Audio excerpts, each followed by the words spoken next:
Hello, oh, hello everybody. It is I, Annapamana, the Queen of Bones, and your mommy. And of course, being Thursday, your DM, possibly for the last time, as technically, with the systems I'm looking at, I would become a GM.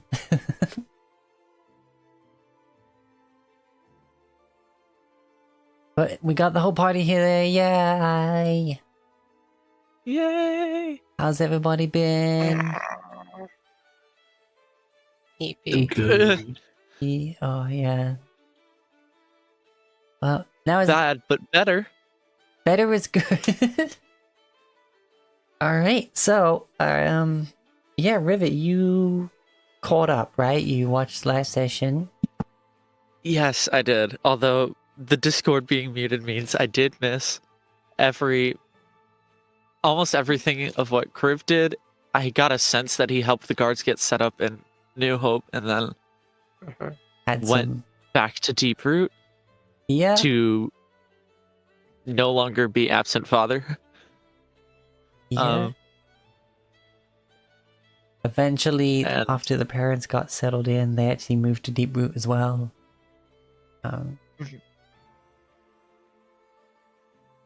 There's Chris' parents got their own Deeproot names. But then again, that was me saying that stuff. So you've already heard all that. But yeah. Yes, I did get that. I think did I fix it after that? did I get told finally, yes, and then fix the Discord? Okay. During the Q&A bit about the world of the campaign. Yes. All right. So, feel free to anybody who wants to do any like what happened last time bits that you want to just highlight once more. Feel free to go ahead. Well, Sierra passively got revenge on her mom.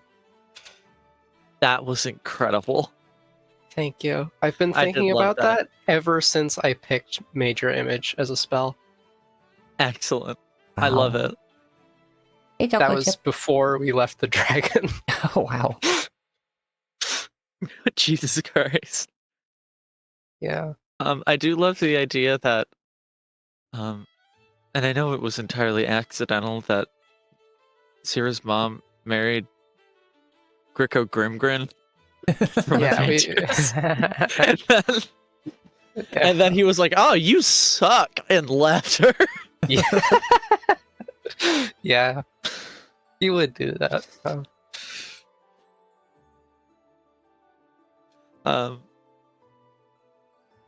Yeah, it was really lovely also to see that he was like, "Hey, I know your mom sucked, and I know that my only relationship to you was through your mom, but you can come around anytime you want." Yeah, I'm like, he's genuinely just a really lovely man. Yeah, I'm happy to have him as a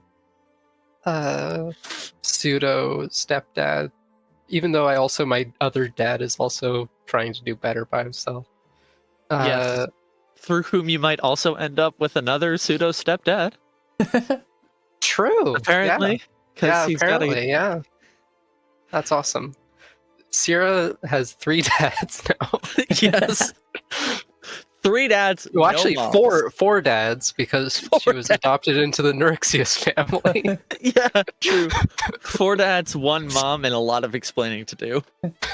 Yeah. All dads get together to form a barbershop quartet.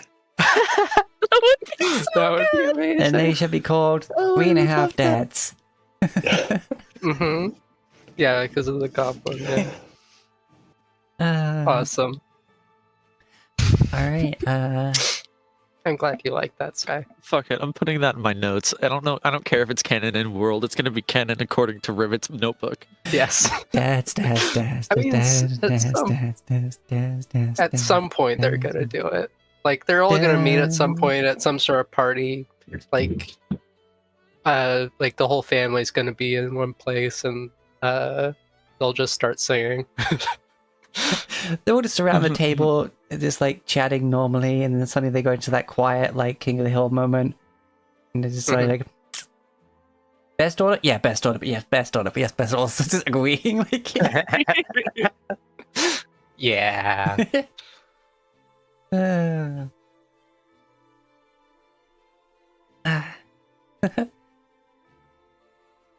All right. I do have a lot of clarifying questions for the campaign world itself. Of course. That might be for after. Yeah, but floor's open again. Anyone else wants to highlight anything? Oh, the duels between the Death Knight and Kriv, and Shiv and Kriv were absolutely fantastic. I was not expecting Shiv to just come in throwing hands. Yeah. Oh god, the death like literally, if he had landed one more attack, it would have been like oh yeah, both down to one hit true. away. Like It was down to the wire. It was great. I loved that. and you counterspelling him. Fucking legendary.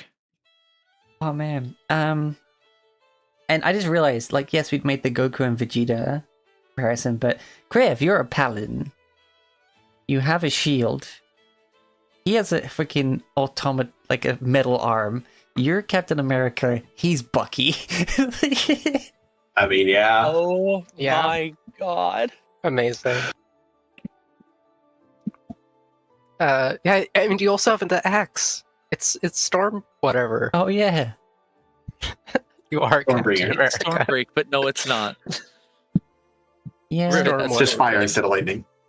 Yeah, Though I thought he wields Mjolnir.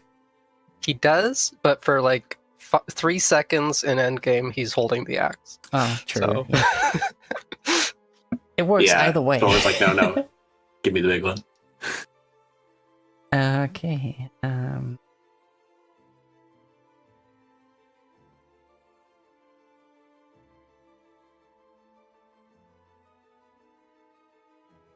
Solbert kept his very grounded, very humble. Mhm. I think that was very nice. Yeah, I can always appreciate an end to an adventurer's like career that's just like, all right, I've done what I set out to do, and now I'm gonna keep helping the world in little ways. All right. Now we cut over to Rivet. Right. You have your family back, at least the ones that are still around. Mhm. The world has been saved. Everyone's a surface dweller now. What do you do at the end of this campaign? Rivet's first order of business, not first order of business, I should say, but first big project upon finishing what she set out to do. The day she left, she got kicked out of the dragon. Was actually starting an academy for the Academy of Arcana and Artifice with Blix. One thing she noticed while traveling the Badlands is that there's like one arcane institution or educational institution kind of period. And it was kind of difficult for her to gather information because of that. And so she wanted to, one, like better the Badlands in general, and also offer more easily accessible arcana and education and information gathering through the establishment of an academy. Alright. Where? She was very... Yes, that's a great question. She was very, very indecisive, classically, as to where she wanted to put it. And so she ended up devising a system by which, instead of having to pick one specific place to settle down, she can have institutional buildings and large centers of population like Gold Shield, Bright Soul, New Hope, and through a series of interconnected portals, people who are enrolled in the academy or have permission from the academy can travel to the other locations. Okay. A la teleportation circle, etc. Nice. You're basically going around expanding the schools of the smaller towns. And also increasing the ability to travel between the two. Yeah, and you're basically giving the world a fast travel system.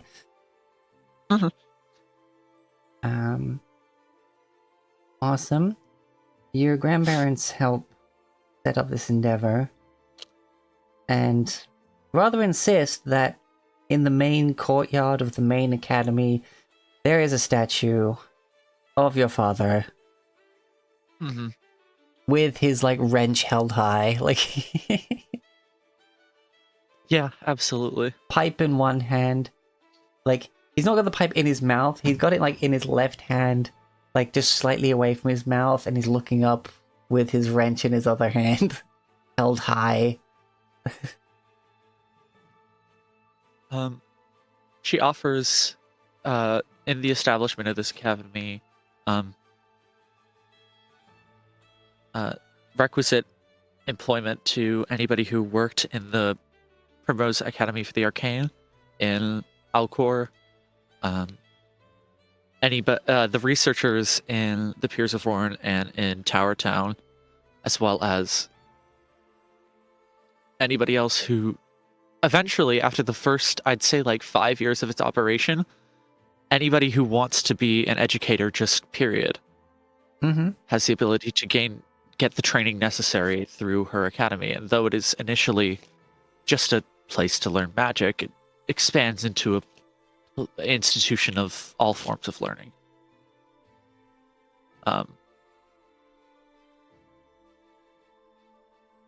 Oh, yeah, no, that's good. That's good. And I just hadn't imagined. Sometimes there's lectures from freaking Lord Octavius. Yes, that's the one. It's in the first line, and I forgot. I keep forgetting to mention it. She absolutely, like, it's her, it's Blix, and it's Lord Octavia, who are working to, like, on the institution the most. Her grandparents are retired, so they are not, though they have an active hand and certainly may guest lecture or such. She isn't gonna, like, put that much responsibility on them. Lord Octavia, on the other hand, is a man of extreme talent, and also, out of the party, one of Rivet's, like, favorite people who are not a love interest. I'll tell you one thing. Yours says, "Oh, I can retire. All right, fine. Whenever I feel like it, I'm going to run the library in the academy." As your grandma comes by, and she's just basically sitting at the desk. Just sometimes a librarian. Speaking of, specifically the library, I will say, is located within the library in Alt-Walav, actually. And is when her grandmother isn't there. It is run by Recrosorax. Oh, yeah. The Beholder. Oh, hell yeah. You want Breeze to run your library? That's fucking awesome. Thank you. How did I do it? I just hope the students don't scare me or anything like that. It's just like, yeah, Oh, here comes the new class. Hi, students! Immediately crying children. Just, Oh, I'm sorry. I just look like this. I know y'all hurt you.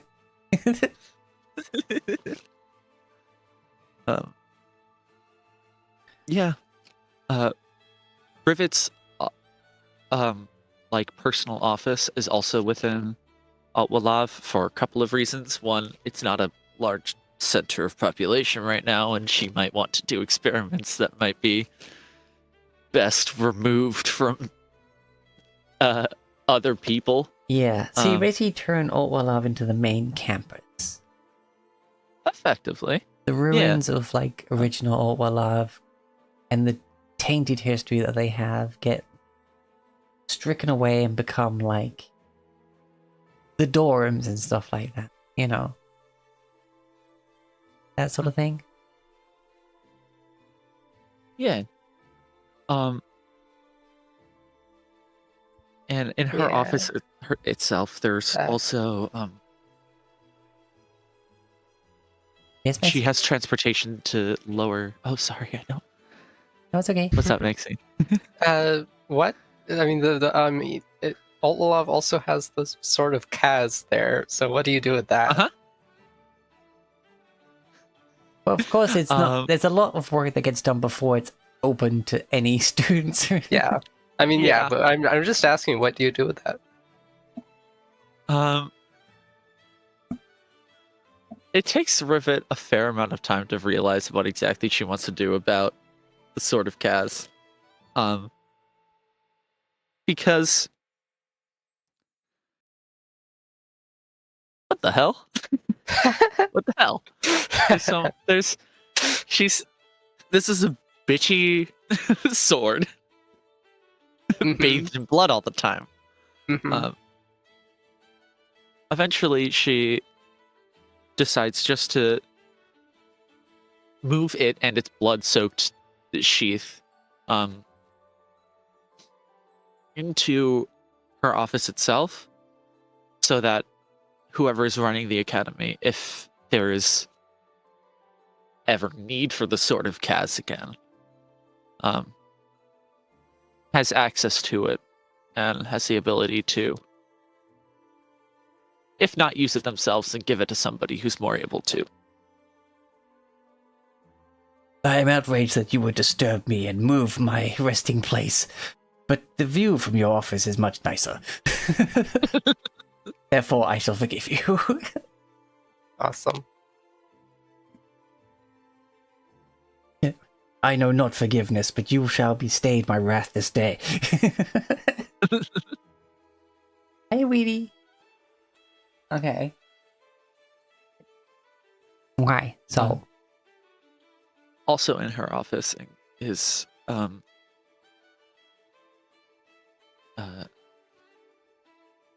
some more personal transportation, which allows her to visit places like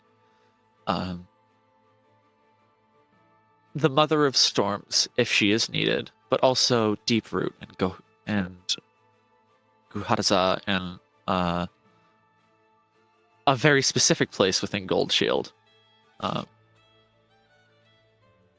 And I don't know if I mentioned the Sacred Grove, but also there, so that she can visit her friends, and also, of course, the Druids of Tor in the south.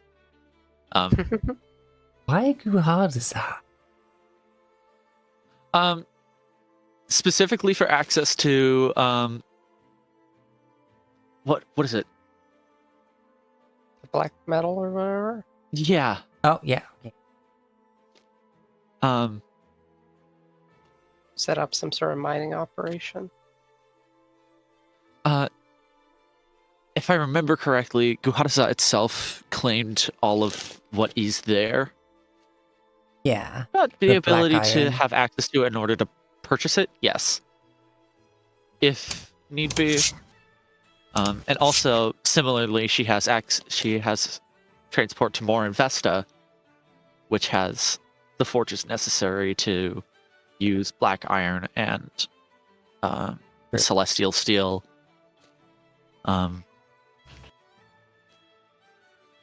And turn that, or star metal, that's what it was specifically. Yes, the star metal. Each Guhadaza and Deeproot, the personal doors are in a lady's house. Also, hold on. There's that one lizard folk blood hunter I remember. Yes. Dez. I think just for the sake of chaos, Dez has probably figured out how to turn on the portals from the other side and uses it to get to Deeproot faster, and it annoys the shit out of Rivet. Just because that would be funny. And one day she thought, and then just cut herself, used her like magically blood huntery freaking blood on it, and then somehow was just able to use it. How did you get in here? I don't know. Bye. Des has many questions. That is one of them. But Des will be going now. Des thinks. Swoop. Yep, she gone. Rivet puts all sort of magical protections up, even ones that specifically include Des. None of them work. Yes, Des and her tiny, strong boyfriend, Shiv. Which incredible pairing while we're talking about them. Funny. Yeah. Unbelievable. Okay, keep going. Yes. Something, while I was considering Rivet's future, something tragic I realized is that I think unless either we go with the really long-lived turtle rules, or Syrah is immortal, Rivet's gonna outlive the party. I'm not sure what we're doing with the... Yeah, I mean, Syrah maybe... I don't know. I was gonna have that conversation with Zephyr maybe, but... I mean, of course, it's the whole deal with their relationship is that... I don't know. She would be gone eventually. Yeah.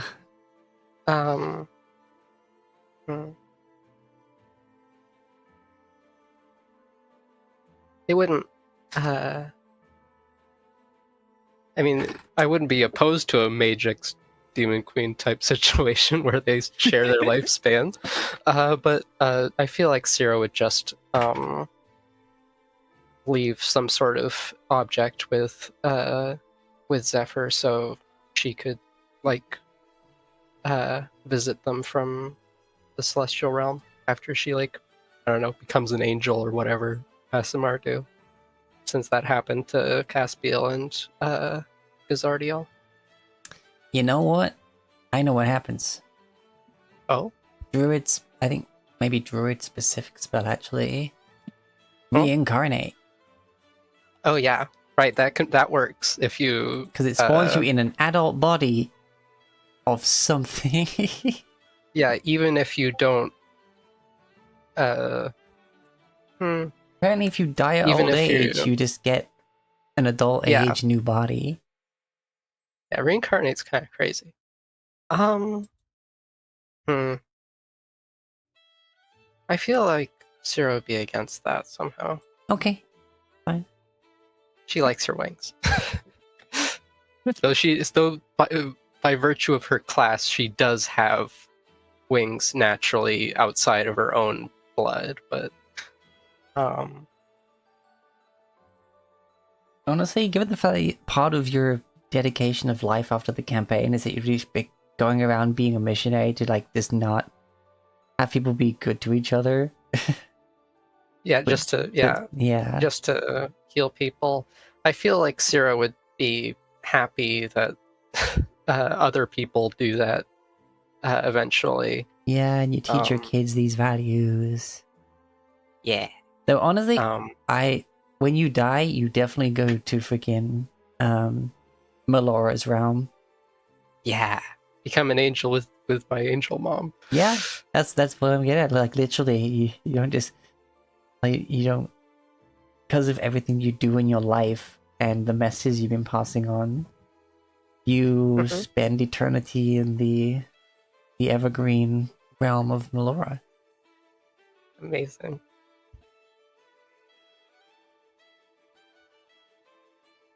Yeah. I don't think druids really get spells to like summon angels, but Syrah would make sure that there's always someone who can summon her.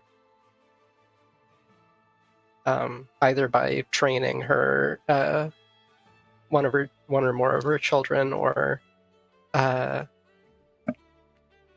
someone else to be a personal priest for the sacred grove.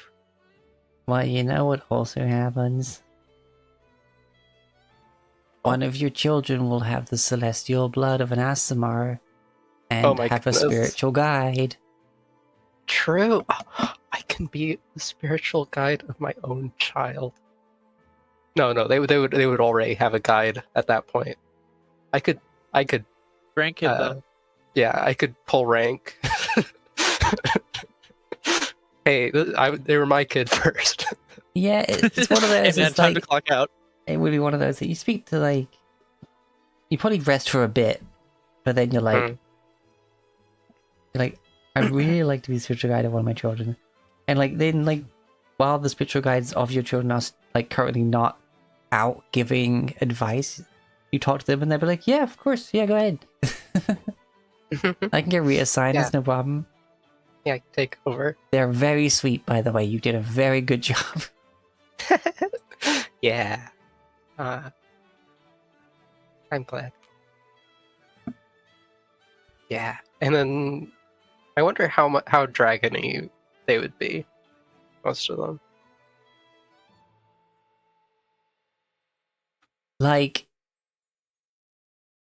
pretty dragony. It's quite the powerful dragon. Like you had children. I mean, literally primordial dragon deity of wind. Okay.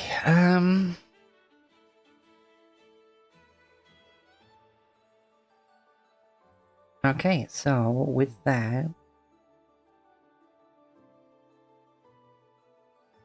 like, of course, Criv's definitely gonna stand among the heroes of Pelor, like, in his realm, and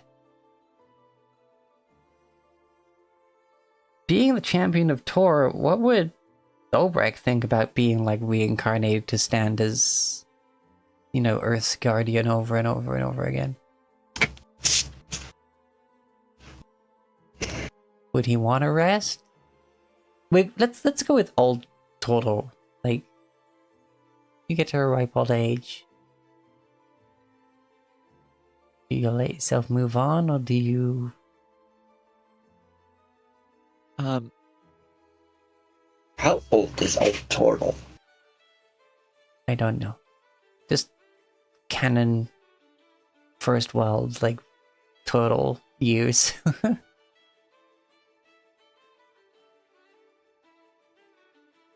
Like in Uguay.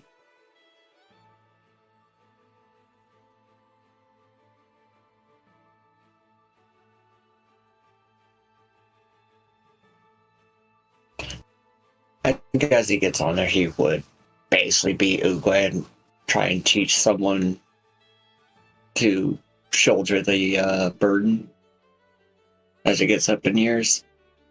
That makes sense. Eventually you just become one with the earth again.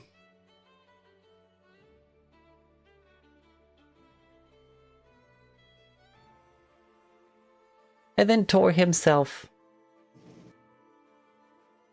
sculpts stone into the form of, like, Thobrek. With, like, Tor's maul, like, still in hand until it's needed again, sort of thing.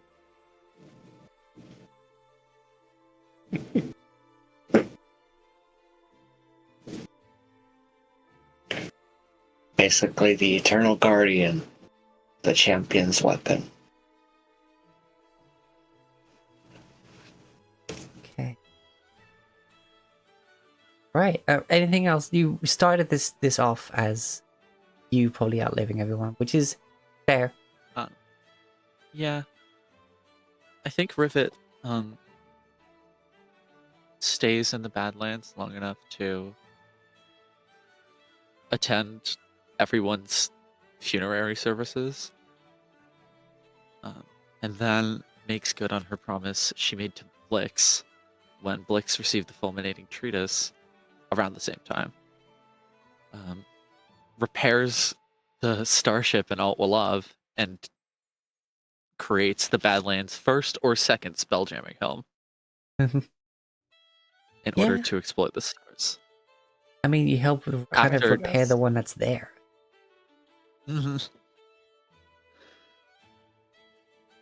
She has an excellent jumping off point.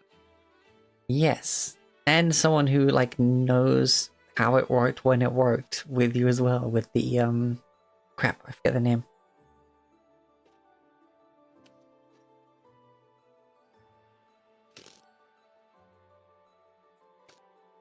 I don't know who specifically you're talking about. Do you mean Recrisorax or Tangle? The Tangle or Okay. The name? Maybe the Rolls? Yeah. Well, there's the Rolls there for their natural lifespan after being revived. Yeah, they wouldn't be alive. They had their own little pocket dimension in Alt-Walav. Oh, right. Oh, them. Yeah. I don't remember their name. The long leg person. Yes. I can find it. Don't remember if we ever got a name. I think.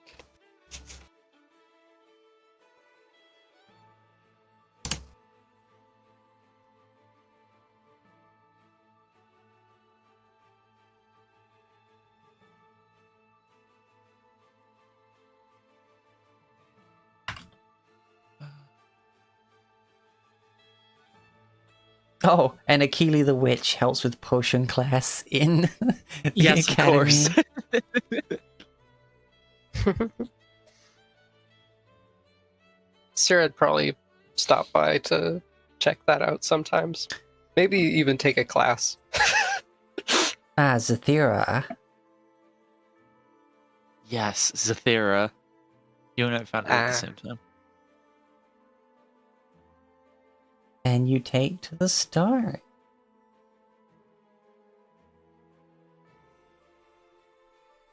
Now that venture.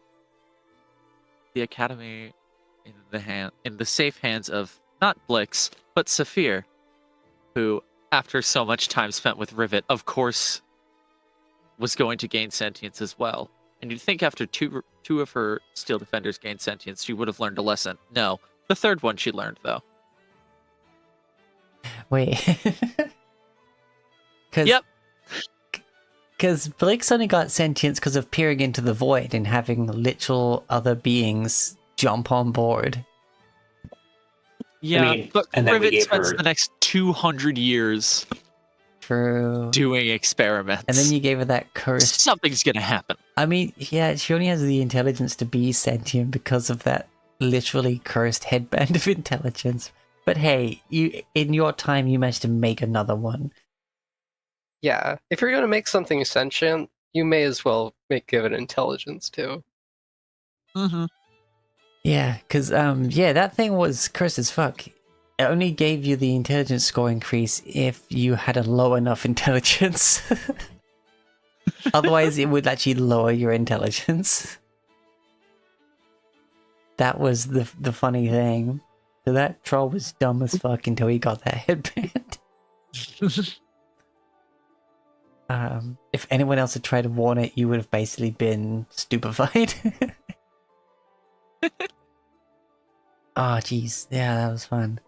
But yeah, you venture off into the stars. You start learning a lot more as Zathira meets up with her people. And you learn that there are, like, other realms, not just planes and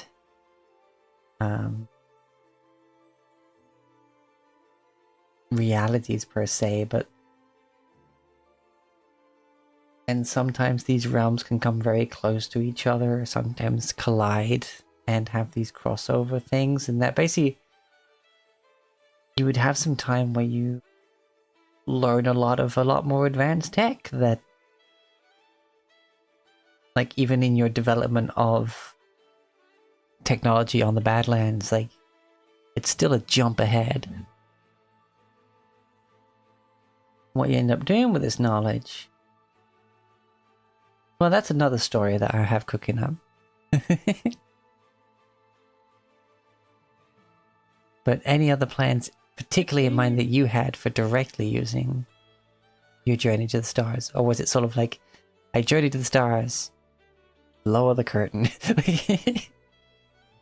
Yeah. Rivet leaves, not planning to come back. Yeah, Blix definitely comes with you. Yeah.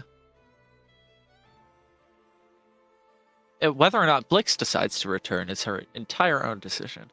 That it is. Well then, and your questions about the world, the Q&A part. Yes. Dear Lord. Dusting off the list. Uh-huh. Let's start. I've got an alphabetical list. Yeah. Oh yeah, do you think in all of your years living as a gnome, do you think you ever got through that entire chest of cheese?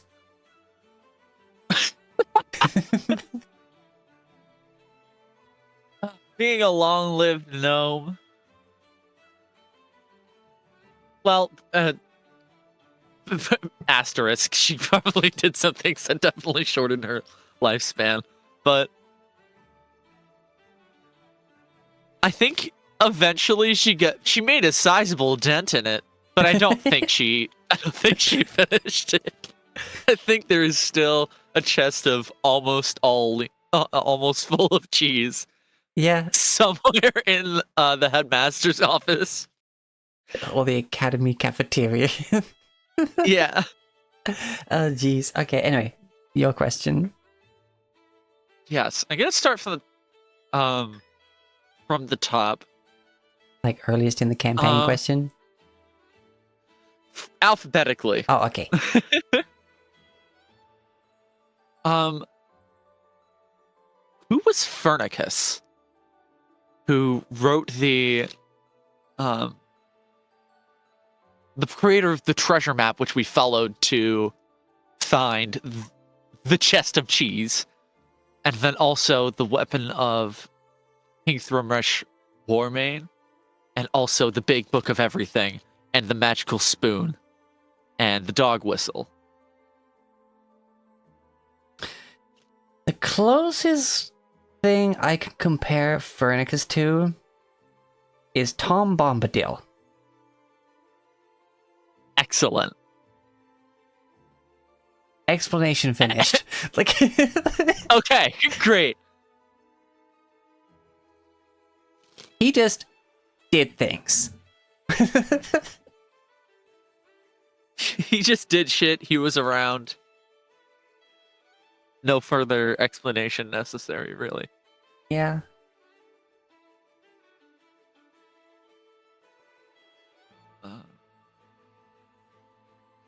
May have had a little hint of Sheogorath in there as well, but you know.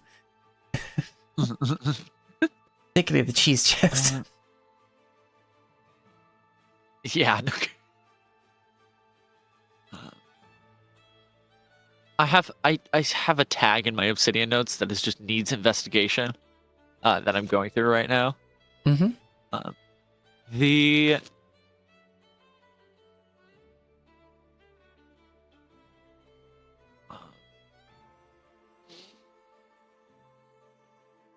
Grolantor, who was the god that the cult that Thavrek was after worshipped.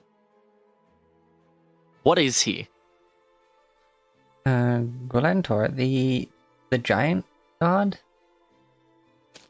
Like the giants that used to worship Thor, and then they...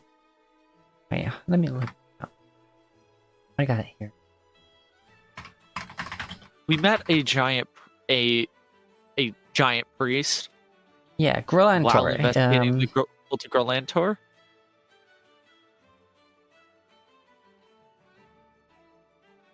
Grolantor is the giant god of hunting and battle, primary patron of the hill giants,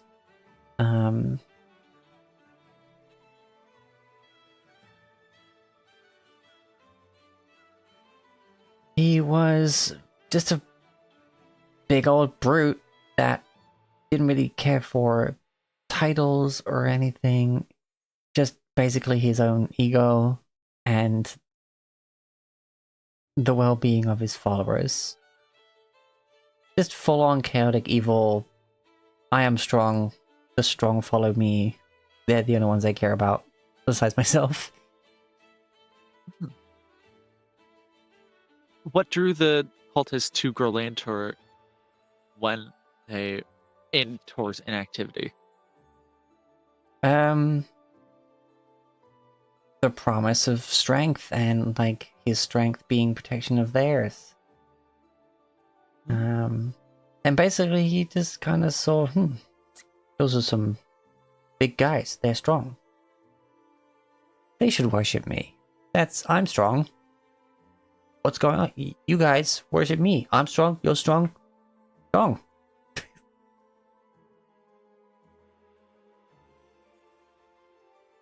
Yeah.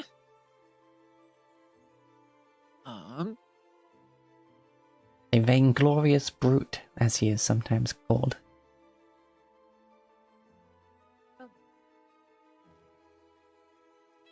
My next needs investigation is the Helm of Domination. When we found it and found Recrosorax as well, he reported to someone. Did he report to O'Hagan directly, or did he report to somebody under O'Hagan? What was the deal with that? O'Hagan originally, eventually O'Hagan just like just had a guy, like keeping tracks on the trackers, you know, finger over the kill button.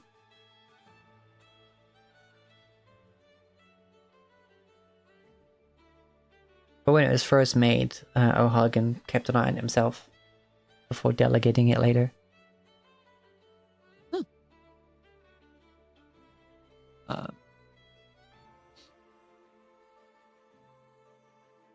Excellent. The next thing on my needs investigation tag, which is Mr. Trey, whose ancestor evidently discovered true Maxis mud, which is the deeper question behind this. What's the story behind Maxis mud? Oh, geez, Maxis mud. Hold on. It was like a MacGuffin we did not investigate deeply enough. Yeah. Because it just didn't come up enough. Apparently Sierra's mom somehow had some of it. Yeah.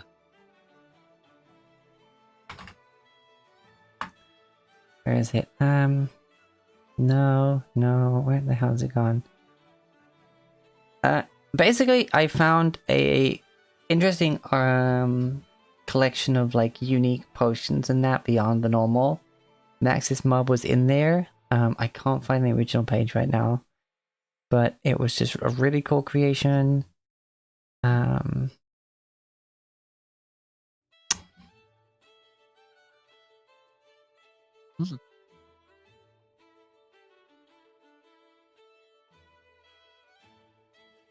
And yeah, like it had like the deep lore and all that of the fact that like it was basically a gift from a god of healing that got abused and diluted, and people kept trying to replicate it and it just weren't able to like effectively replicate it, so it just became this like snake oil that sometimes worked if it had any of the proper Maxis mud in there, and the more diluted it was, the more chance there was for it to fuck you up. Huh.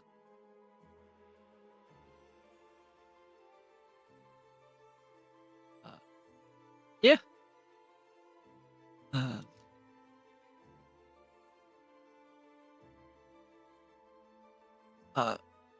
The necromantic demiplane, which we found in the around. Hold on, let me point at the map. Around here-ish.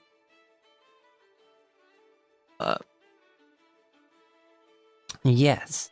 Where The one... Blix gained her telepathy for the first time. Yes, where she picked up a couple of souls. Yeah. A couple? I'm not going to get that question answered yet. What the fuck was up with that? That...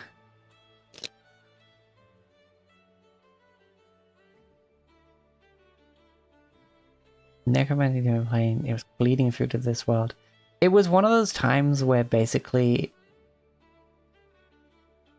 there had been bleed over between worlds and it's left this scar on the realm. And that little bit of the demi-plane is basically a bit that broke off. From a different realm, different reality, whatever you want to call it.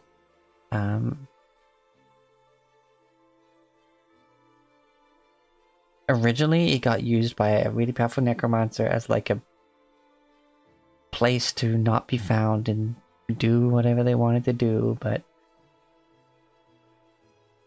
in the end, at some point in time, they got defeated, they died, or in just, there was just that little spot just stuck as it is. What Blake saw was basically a soul well that surrounded this little patch of demi-plane land. And those souls have been trapped there for so long that they're not really individual anymore. Almost like a soul slurry.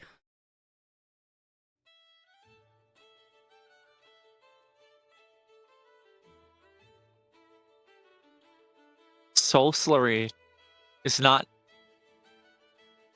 That's gotta show up in like some Call of Cthulhu bullshit at some point. Yeah, would be surprised. But yeah, there was some there that still held on to their original purpose, or maybe even like hive mind just found an opportunity to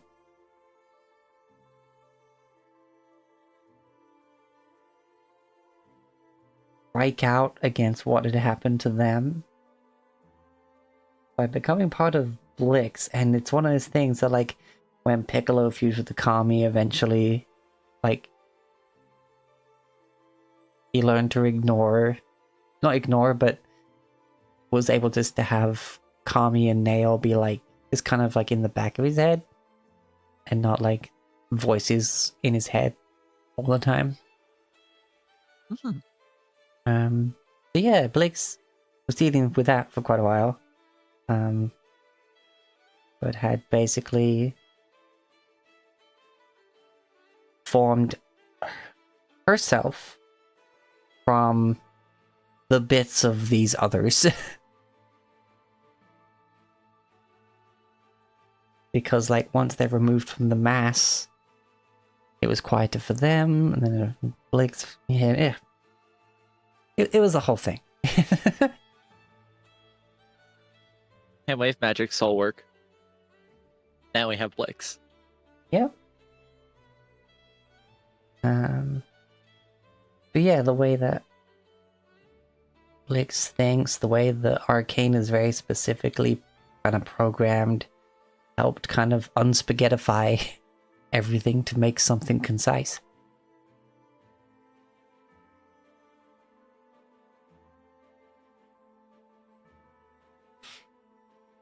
Oh, yeah.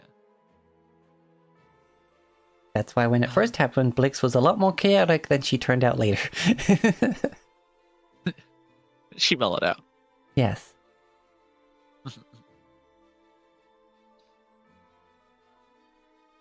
Now from something Completely very different. big to something very silly. Okay. The ogre in the Temple of Lady Firehead with the rubber duck. Yes. Named Reginald. The duck was named Reginald, not the ogre. Mm-hmm. What? That's basically my only question. What? Why? What? He wasn't the strongest or the smartest ogre, and basically found a place where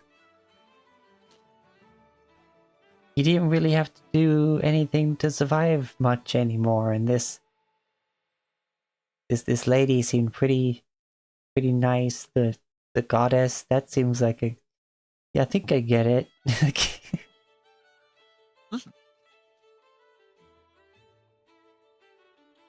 What goes on with him during the events of the campaign and the epilogue?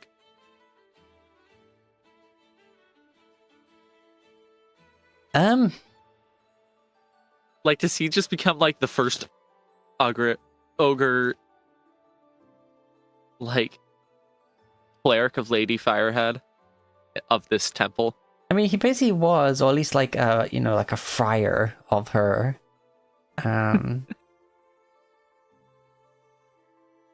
Yeah, because you guys didn't push too far and speak to the one at the head of it all.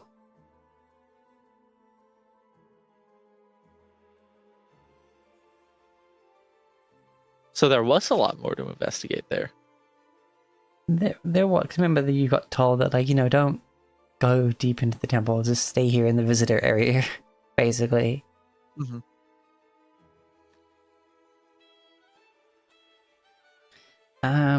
I don't. Hold on. Do I have the notes on that?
Ah, there we go. Yes.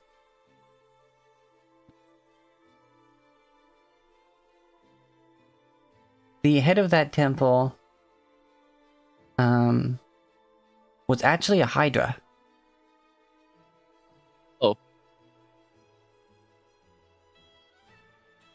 They used to be a Dragonborn, but they were twisted by a bitter, obsessive love that ended in the death of their love and many of their own lovers. Basically being cursed and twisted, old Greek style, into a Hydra. But then, upon finding this temple and a few other things, basically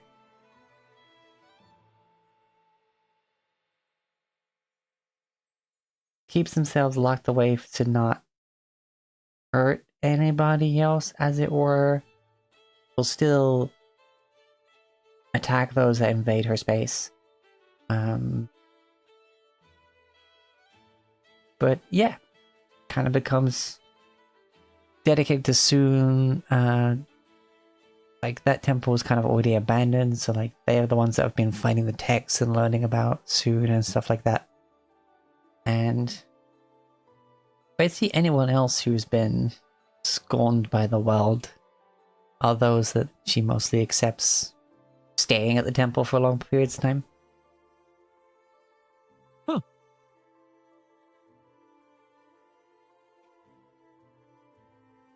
Kind of always wishing that she could wash away all that she's done in those baths, but can't, so maintains it for others.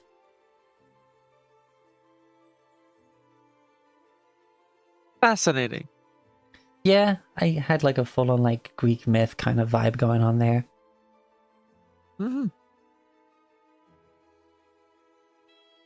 That is wild. Yes. It's just full-on dungeon with Hydra boss. That we went, okay, cool, and left. Yeah.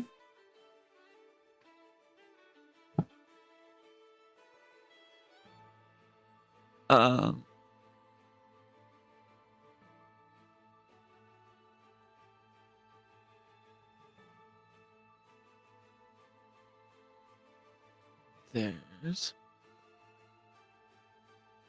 If this Next also question. like provokes any other questions in everybody else, people are allowed to talk, but still, carry Please on. do. The Platinum Half Moons, Yes. which are pretty explicitly from where Faerun. Mm-hmm. How did they get to Exandria? How did they get to Exandria?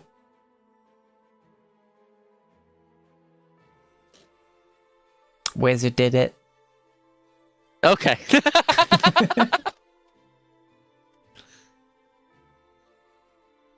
Yeah, that does. Yeah, that's an answer to that question, I guess.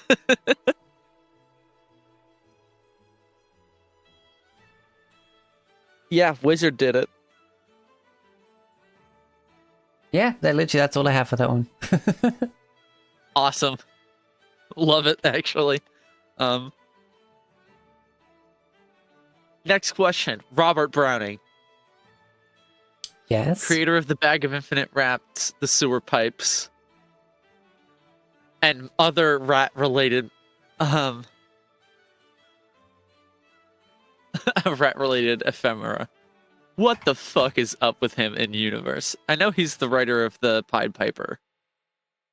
Yeah. Or the apocryphal writer of the Pied Piper myth. I have a simple explanation for you. Go on.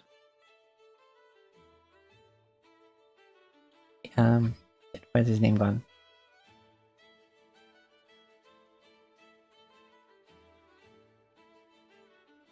The fucking... It was the guy that I compared to Tom Bombadil. His name slipped my mind again. Fernicus? Yeah. Oh, he's just Fernicus? He's just Fernicus. Oh, okay. Under another name. Under another name, because, well, it's Fernicus. He at some point read some books that shouldn't be here, but he read them. He sure did. Awesome. At this point, any very mysterious, very silly old NPC is going to be Fernicus. Honestly, the Platinum Half Moons, Fernicus. Yeah, that was Fernicus too. He wasn't supposed to be a catch-all, but by God, does he work as a catch-all? Plains walking Tom Bombadil. Yeah.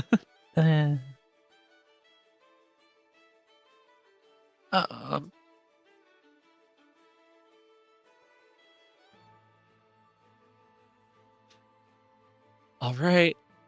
That's the stuff in my Obsidian notes. Now we're going back even further to my Google Drive notes. Oh, shit. Before my... Yeah. I spent a fair time writing down my old notes and putting them into Google Drive, and I still only got into...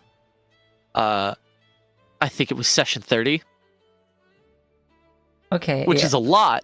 This is why everyone wanted the note taker to be here for these Q&As. End of last session, it was like, yeah, the Q&A, I'm sure we'd have more if the note taker was here. And for the record, I'd like to say, the reason I'm note-taking so hard this campaign is because Rivet had a high intelligence and I do not. Why don't you guys better get this down, because I don't want to have to do this again. I will do my best. Nonetheless, I know that Miles said that he wanted to play a wizard. This might be on you, buddy. I'll take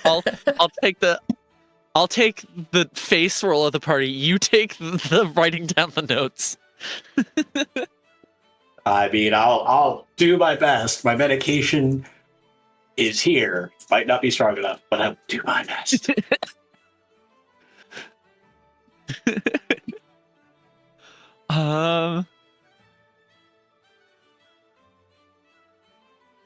Where is it? Hikris Grimm. Who was, quote, the one true listener of the Tangle. What was up with him? How did he come to be? Oh, like the first BBEG that turned out to be a minor BBEG? Yes. Yeah. He was literally one of the few people that survived what happened to the Tangle's realm. And probably actually caused it, now that I think on it more. By trying to contain the Tangle.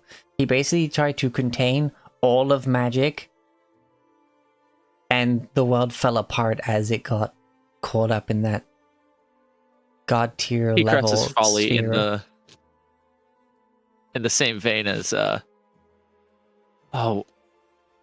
Karsus.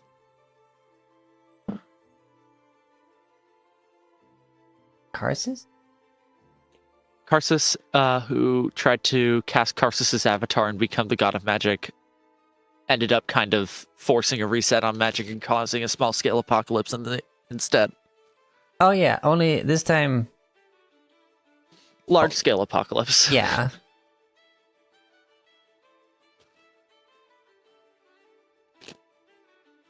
And yeah, he just got cult following from this world over time.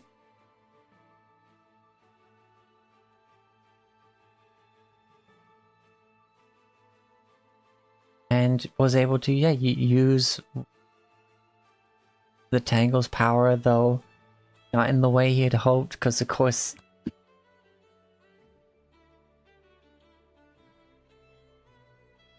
it's currently being partially contained by a sphere of destruction. Sorry, sphere of annihilation. And yeah, he was the one true listener because basically he was an overly obsessed wizard that got power hungry and caused an apocalypse. That's what happens when the BBEG wins. Yeah.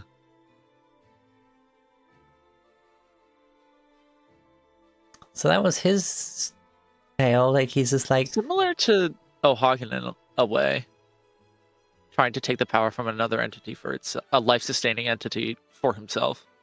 Yeah. Because he got rejected a lot by the Tangle. Like, in terms of... in the same way of, like, Mystra. Like, the Mistress of Magic. Like...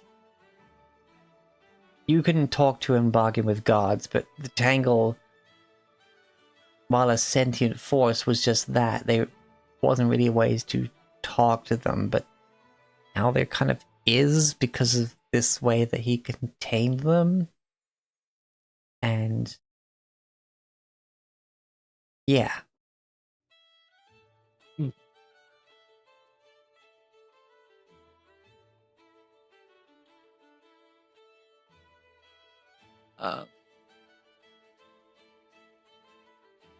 Yeah. Okay.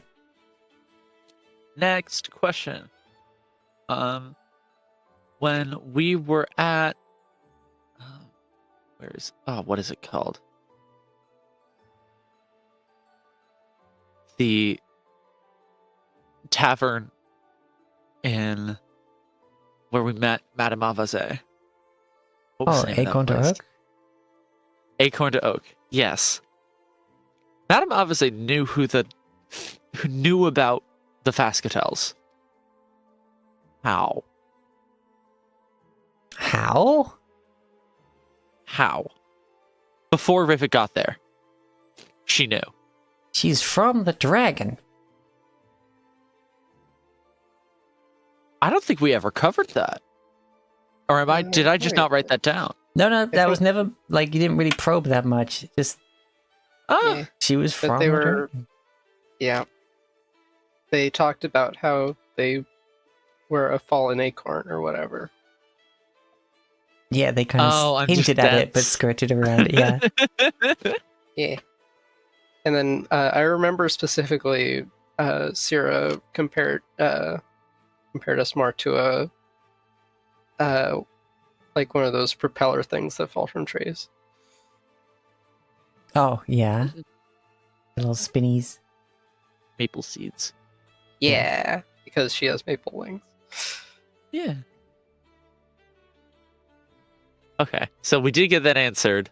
I, however, am dense.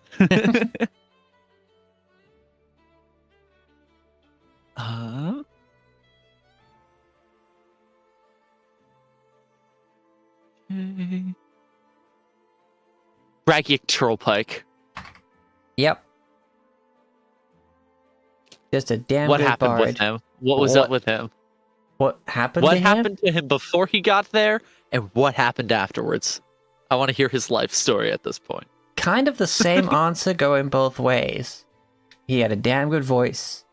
He had a talent for, like, lyricism and music and ladies and a good drink and ladies. He cared not for rock or stone. He wanted booty and more booty.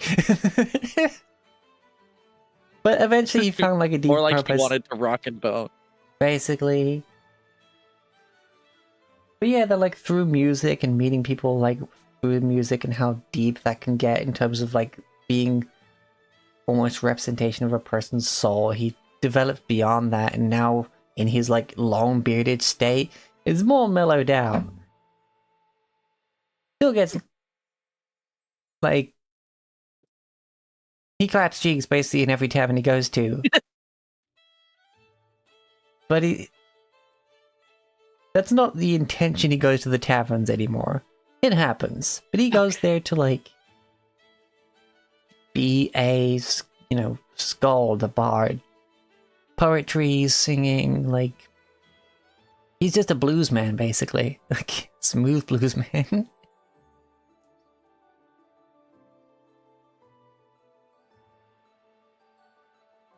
Excellent. I love it. He, like, gave up on clothes a long time ago. He's like, this is me. If you like it, you like it. If you don't, that's fine.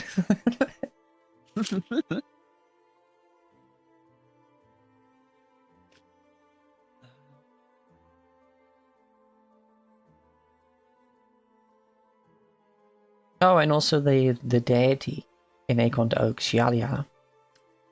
Yes. Minor deity of fertility and woodlands. Mm-hmm. Also known as the Lady of the Woods, Dancer in the Glades.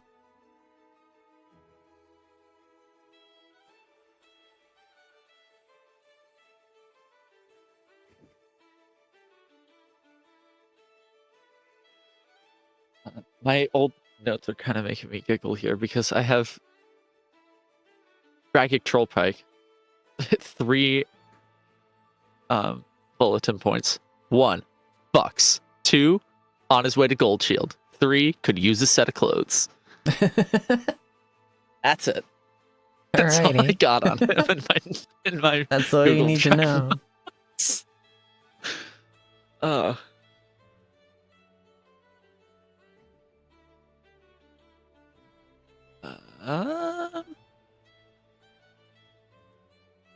Phalagi, aka Mark II. Yes. What happens to him moving on? He's an immortal little forest creature robot. I love it. Sierra will take good care of him. Yay! By the power of the arcane, I give you puppy.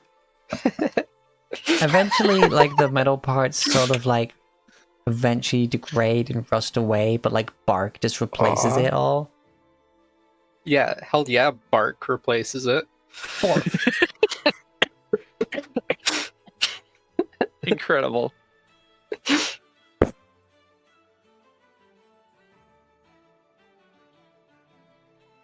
Sorry, that joke is hitting me in waves. I'm glad it's hitting you at all. I calm down and then I think about it for a second. And hell yeah, bark is replacing it. I keep giggling. Yeah. At least it's... Yeah, okay.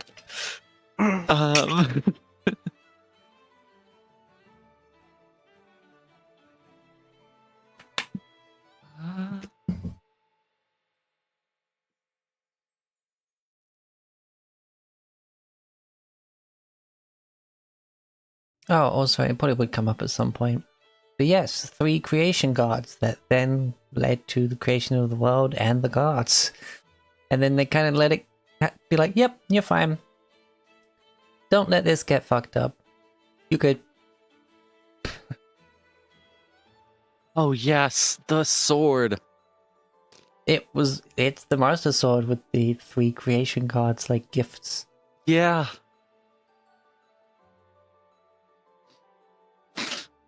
So, okay. Breath of the Wild is canon to Dragonfall. Gotcha. Yeah. Because of course, like, gods are still made out of something.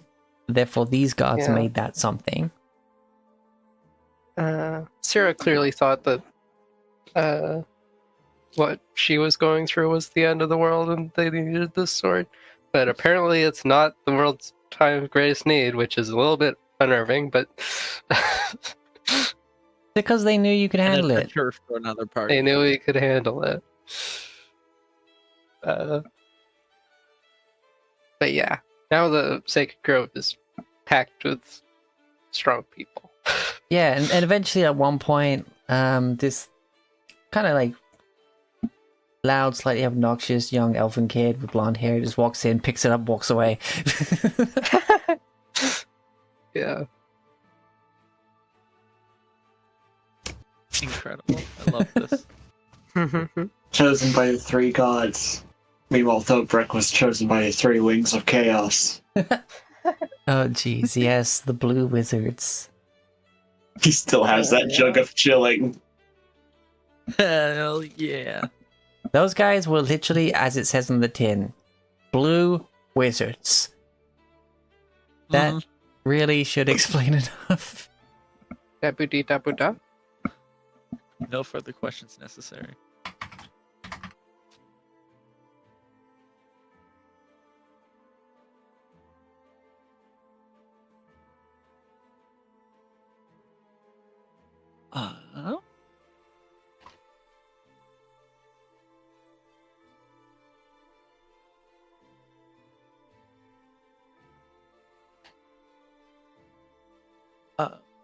This is kind of going forward in time a fair bit, but what ended up happening with Nakure? Oh geez,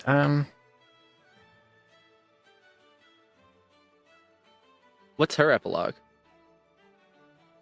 well, I would need their player for that, but essentially they just have a good life and become a good part of New Hope, and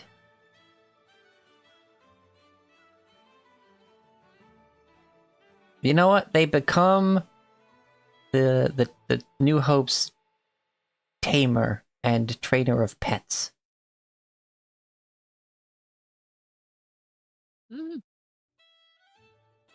She starts a pack of her own and gives puppies to those who want them.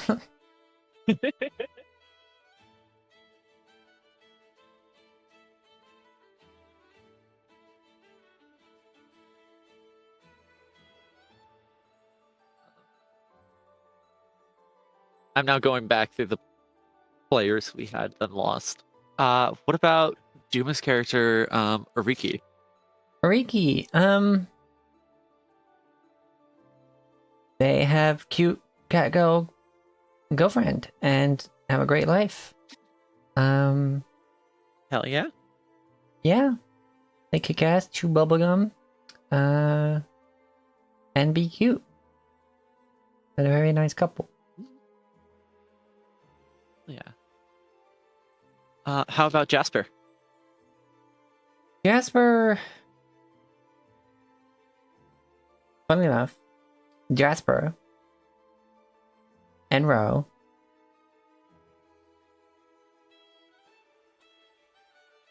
as well as Azrael. They are just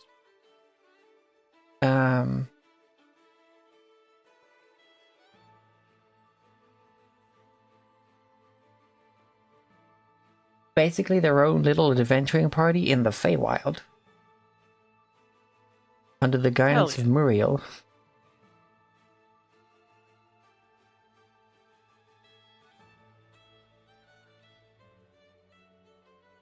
Because that color-changing flower that Ro had from the very start was linked to the Feywild, obviously. Jasper...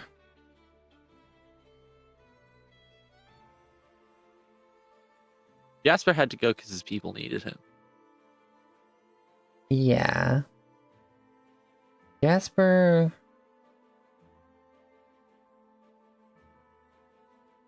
You want to know who his patron was? Sure. This might explain what happens to Jasper, actually. I know Ro and Azrael are in there, but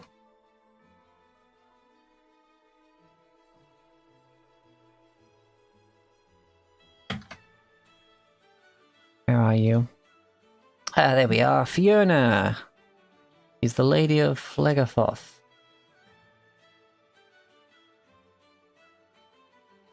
Along with her father Belial, she was one of the only archdevils allowed to share rulership over the 9 hells by Asmodeus. Oh. Fiona, like the Fiona. The Fiona. Yes. Having... Which one was her Circle of Hell?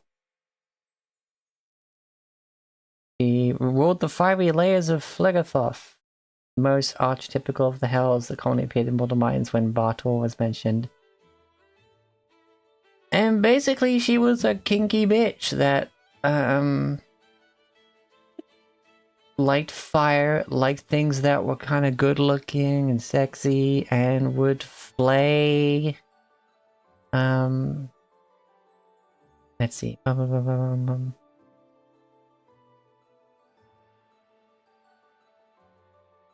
She used her, like, youth and basically sex appeal to, as a guise to her actual intelligence and full understanding of politics among archdevils. Became a little more professional. But yeah, she saw sinners and such as her own little toys, where she would use them as, like,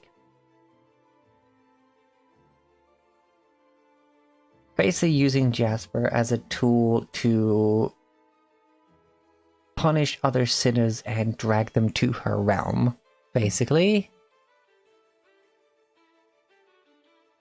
What little we heard of the one-on-ones with Fiona, yeah, she was using him as a tool. Yeah.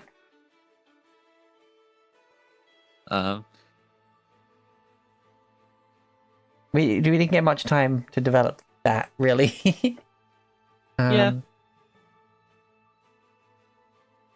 But yeah, basically she was like, I want to find the wickedest motherfuckers, and I want you to specifically send them to my domain so I can toy with them and torment them. So kind of like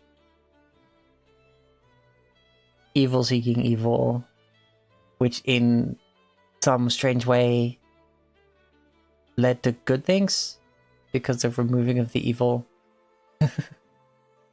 From our world, at least.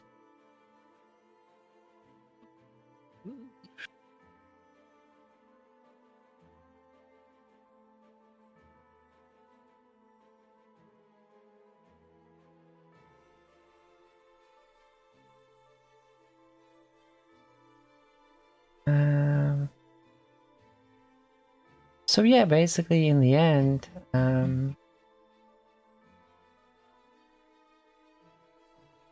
if he did well enough, then he'd get to live the rest of his life, and then probably get pulled into being one of her close personal demons, or perhaps given some form of infernal immortality to keep bringing her new corrupt souls that she wanted.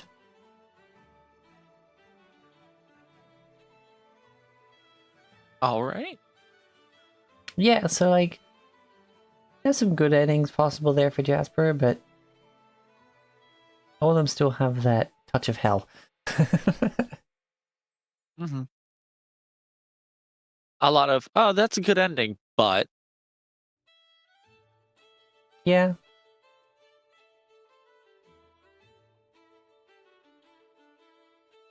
Uh-huh.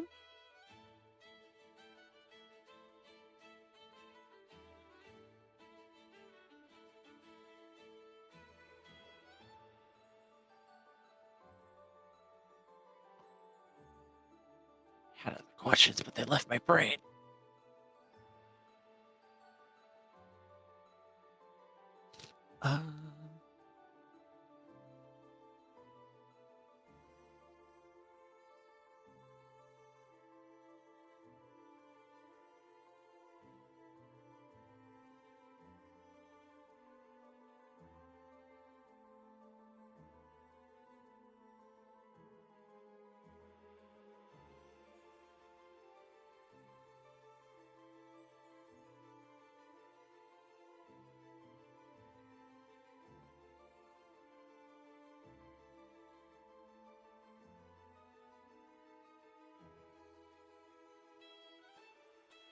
Sorry, looking back through my notes to see if there's anything else That's okay.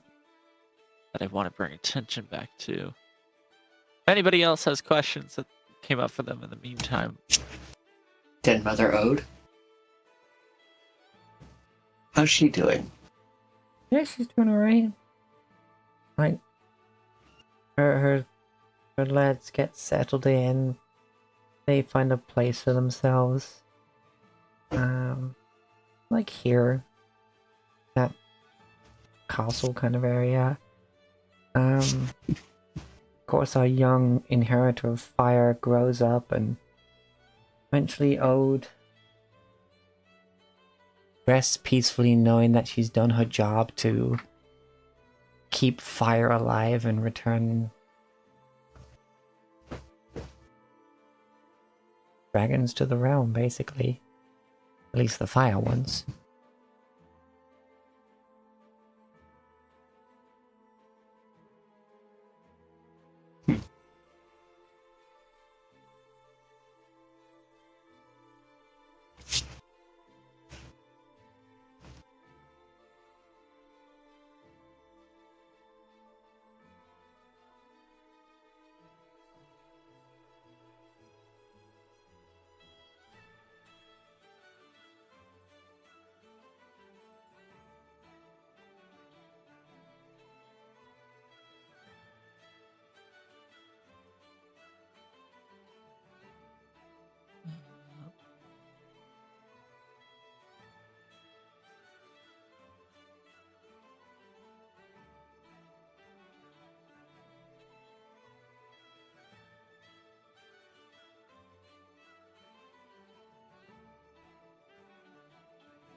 Okay.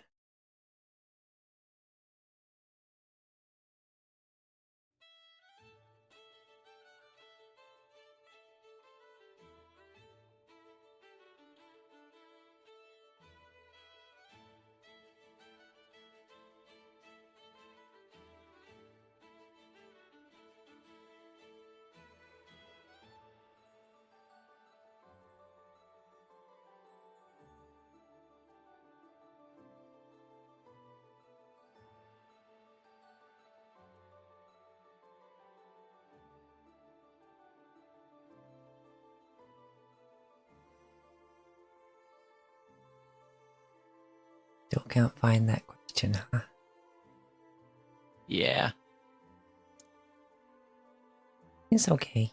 I'm having a hard time finding what sparked the question in the first place, and I didn't write down my question. Oh, I remember one of them.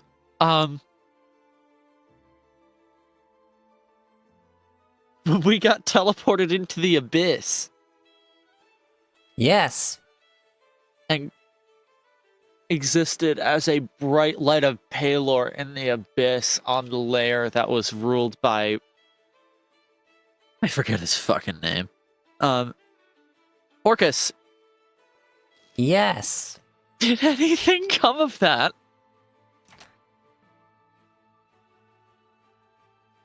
Oh, gee.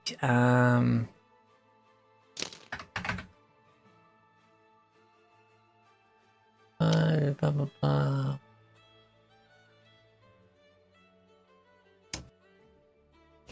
There's just a small patch of life where we bamfed in for a split second in this dead row. Yeah, it's kind of like you didn't stick around and try and do anything. Therefore, he's like, good, they left. Stay out. Okay.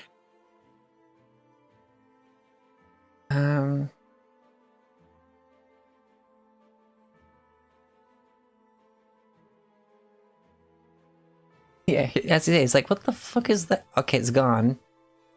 Has it caused any problems? No? They must have realized where they were and gotten scared. Damn right they got scared. They know who I am.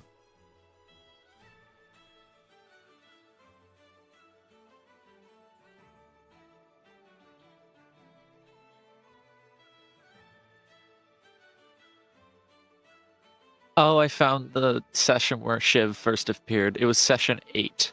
Oh, wow. Jeez. Yeah, it was so long ago. 3 years and 1 month ago, almost exactly.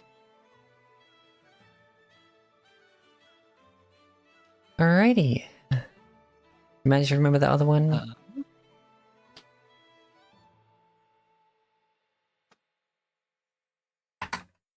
Oh. No, but I have another one, which is... We have a general gist of what existence is like on Exandria now. How did Exandria get to where it was to where it is? A cataclysm. Just a full-on cataclysm where basically some places survived. I've not seen campaign 2 and 3 and stuff like that. Real. I don't know what canonically happens. But this happened. Mm-hmm.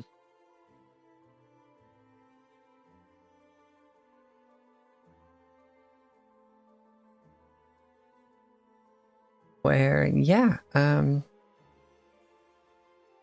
world basically got fractured into islands. Some places survived, some places survived for a bit and then faded away. Some places sank into the waters.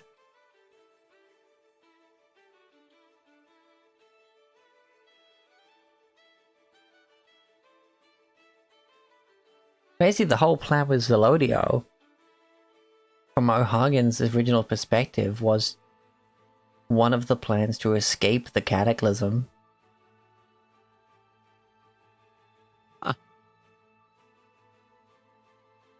But then those original intentions faded and yada yada yada, you know the rest.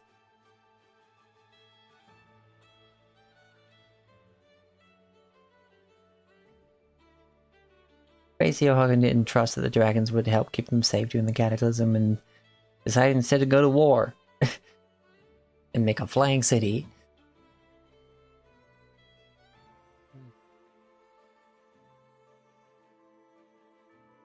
But yeah, world got shook up on an unprecedented scale.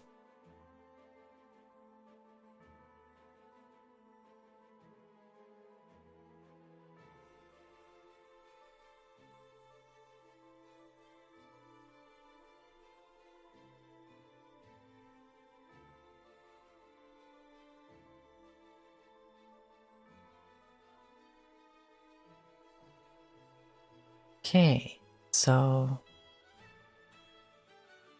I think that's just about everything here. okay. If anything else crops out, feel free to shoot them at me. But what I would like to do is think about what happens next. For now, I'm gonna put like the last GIF in the D&D Tavern channel as Miku blows out the candles for the end of campaign cake.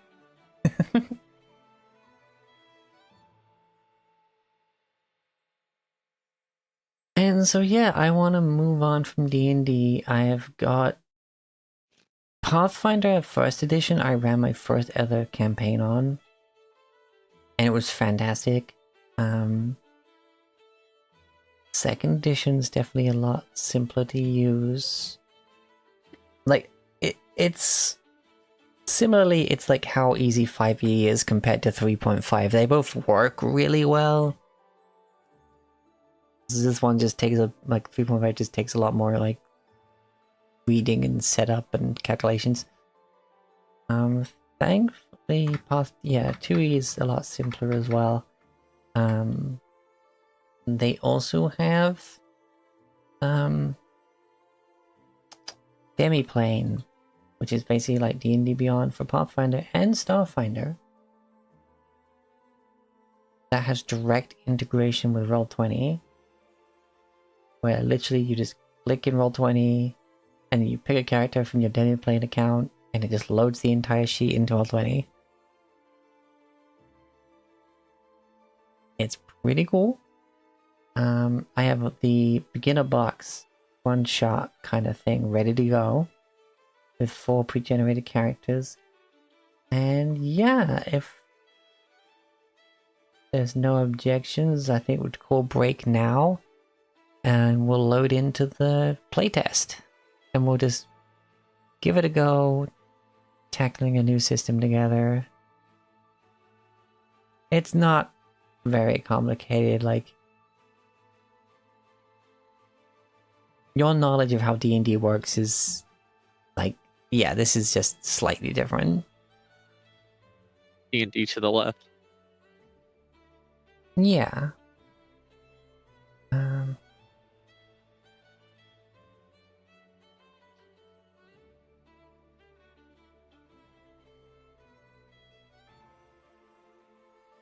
Yeah, we'll give it a go. But yeah, I'll call break now. If you remember any other questions, shoot them at me when we get back. And other than that, I really want to get into testing out Pathfinder. I have some actual like campaign story plans. That's more about Starfinder, but I'm also starting to think up what sort of campaign I would run if we just went with Pathfinder. I might just run modules for a bit until I'm fully used to it. But yeah, break time. Yeah, it'll take you time getting used to it anyway. So yeah, a lot of your D&D knowledge will definitely transfer over. 3 actions in combat. That'll take some getting used to. It will. I mean, it's very simple. Fine. Yeah. Yeah. Right. I've played for 1st edition, 2nd edition, Starfinder 1st edition. I've done a lot of things. It's all good. Right. I played 1st edition Pathfinder so long ago that I don't even remember it. It was cool. I loved all the prestige classes and stuff like that, where you just take your class and send it in a completely different specific direction if you have the right stats for it. But anyway. See you in 10 minutes, I'll see you in the Pathfinder 2E voice channel. You should all see it. Yeah. Woohoo!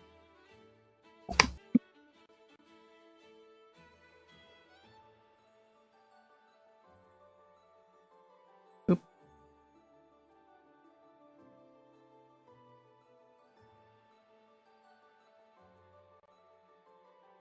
Okay. Oop. Alright, so everyone watching, we'll be back in 10 minutes with the Pathfinder playtest. That'll be fun.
Well, okay.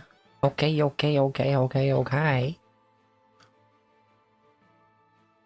Did everyone get the game link? We are back. In the Pathfinder 2E Tavern, there is the link for the Roll20 there.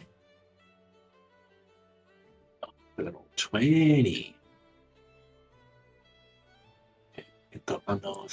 Yeah, I was looking at others and then found out it's fully integrated with Roll20, so I'm like, well, I'll just use this. Me now closing Crib's sheet. Yeah. Same. But before I did, I had to update. Rivet tab for probably the last time. Yeah. I sometimes reopen my sheets, old sheets, just to look at them. That's true. What I might do is print them and save them in a binder. That'd be cool. But at the end, the Rick ended up with freaking 18 passive perception. Alrighty. Launch game. Let's go. Yeah. Welcome to the Pathfinder 2nd Edition beginner box. I'm gonna switch music. Ciao.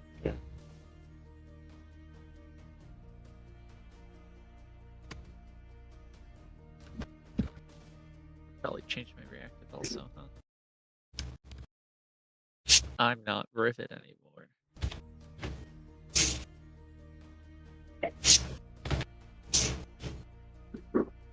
Alright, so this is Hall of Kings from M. Young. Same as the dungeon, creator of also the dungeon playlist. I'll put it in general to not overlap the current shortcut thing we got there. I feel like I should change background song since we're changing over to Pathfinder here, or at least for this little test. If it's the one we stick with, then we'll see. So in the name, I'll put character sheet. So as you can see, we're now on the jump gate version of Roll20. I had to deactivate all my extensions, like, you know, enhanced tabletop, D&D, Beyond 20. Beyond 20, that one. And I turned all them off, and it really sped up. Like, I know this is meant to be faster anyway, but once I turned those off, it sped up even more. Because of course this is based on Pathfinder, it was trying to open D&D stuff, and it was actually slowing it down a lot. But yeah, we don't... I haven't uninstalled them, I just deactivated those extensions for now.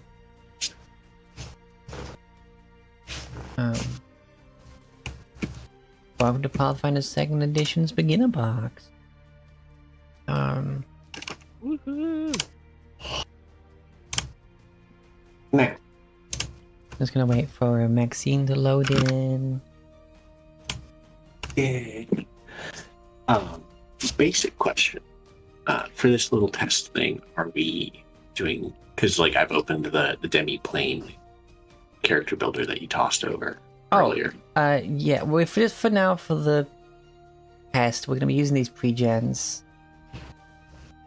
They're in the journal. They're in the journal under character sheets.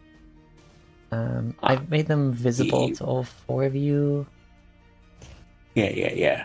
I see them. Because the there Wizard, is pre-generated characters, which is the ones that are like the Roll20 version. These demi-plane versions are so cool. But I had fun. Yeah, no. My, like, if we stick with this, then yeah, we'll definitely be using custom characters. But for right now, I imagine that you're gonna want to play Ezra and Miles, since you've been dying to play a wizard. I think of the basic classes when I did second E Pathfinder, I played the Witch, but yeah, I love the spellcasters. I will definitely play that. I know I made if we end up going through with this, I might look at like Thaumaturge, if you'll allow. I had a rat folk Thaumaturge that I made for essentially Adventure League or Pathfinder Society, as it's called, and the concept of him was fun. I might do Kira just to test what a cleric does in this. Yeah. Jesus.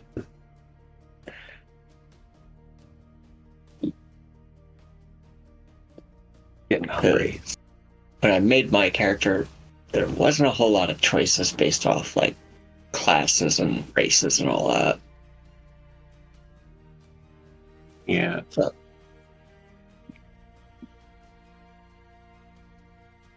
I made She's 25 speed. Yeah. Yeah.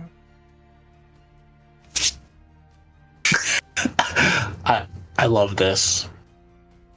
I'm looking at Ezran. Mm-hmm. My offhand with my fist has a better chance to hit than my primary attack with my staff. Yeah, that's not what you're meant to be doing. Yeah. I know, but I'm finding it funny. Oh, it is funny.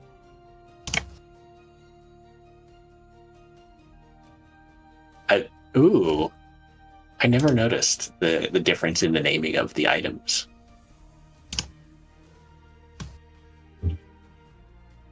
That's my pizza. Be right back. Okay. Is it taking a bit to load, Maxine?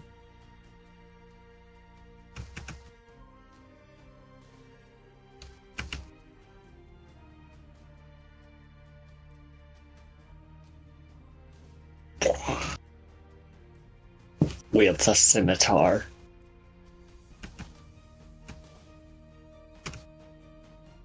Spells. Oh yeah.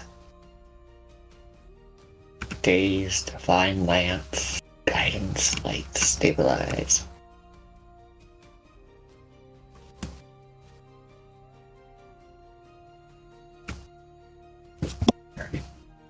Focus. The Divine Font is just filled with heals.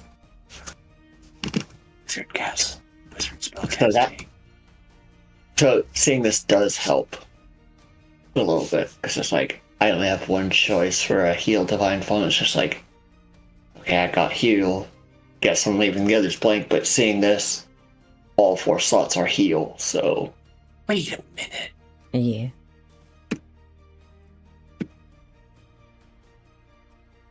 It's a really Shield cool is stuff. just a cantrip? Damn. Detect magic is a cantrip. Well, Rivet already did that. Yeah, effectively. I mean, look, that is taking a very specific thing, and indeed, with 5e. But I'm just saying, this is just base. I don't need any mods. Cantrip. Yeah. Ooh. I have a scroll.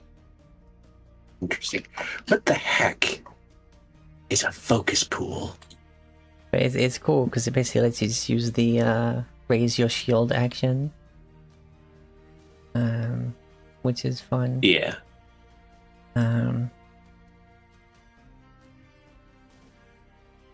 Basic actions.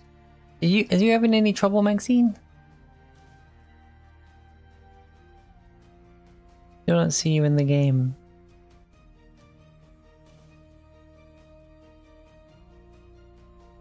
Maxine, you're muted. If you do not know.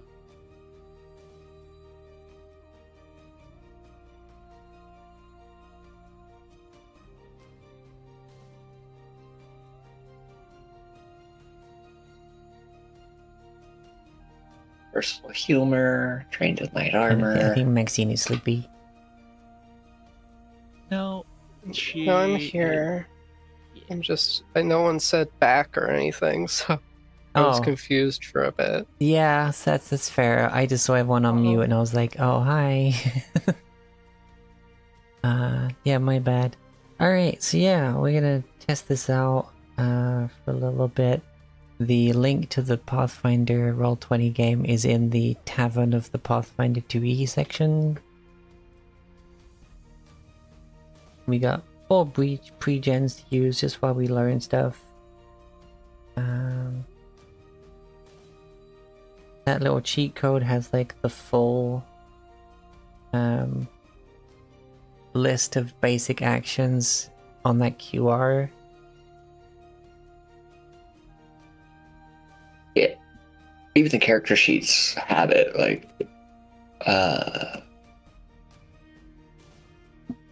I've popped it out and expanded it a bit, and if you go to actions, down at the way bottom, it says other actions and activities, and you can like drop down a list of basic actions, specialty basics, and exploration activities.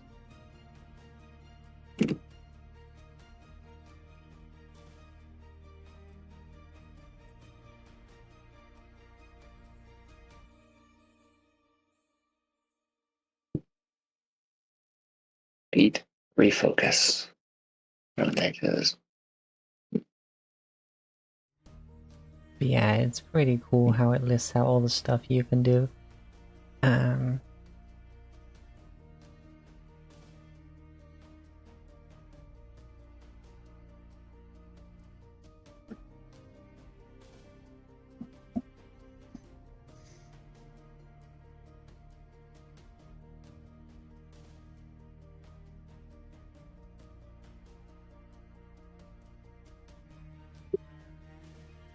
Okay, wizards apparently have in meta magic. Jesus, you use frickin' perception to roll initiative? Yep. That's how Paizo does it. Yeah, it makes sense because you're looking for the danger. Yeah. Clerics basically have 2 different sets of spell slots. Yeah, I thought that was freaking dope. There's 4 pre-gens. Miles said he wanted to play a wizard, so he's gonna go with Ezran. Tex is looking at the cleric. That leaves the fighter and the rogue. Yeah, we already discussed. Yeah. I'm taking the fighter. Okay. And I will play the rogue. Alright, so in this, the rogue is a bit different. Well, a lot different, but I think in kind of a cool way. Some people say it sucks. I think it's fucking cool. But how you get your sneak attack.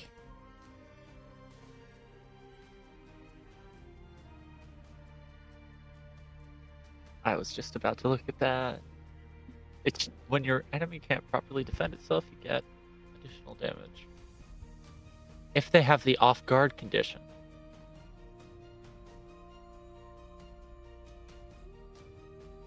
Yes, basically, flanking puts enemies off guard. Ah. You don't have to be one of the ones flanking, but basically it's now a condition that if the enemy has it, you sneak attack. So it's not just, oh, my ally's standing near that person, I get sneak attack. They have to actually be like in a situation that is compromising their like ability to pay attention, such as having an enemy on both sides, various conditions that can do that.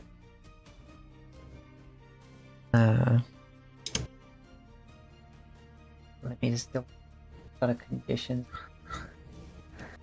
card, yeah.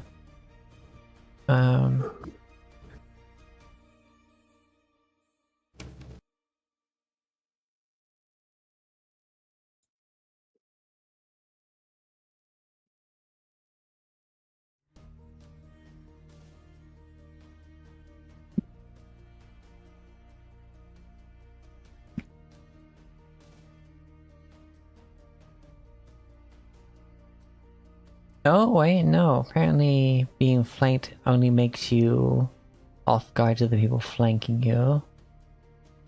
Which seems odd. I gotta get in there. Basically, but then later you'll have like skills that let you do it. Because like if you sneak and you're in stealth, they're technically off guard to you.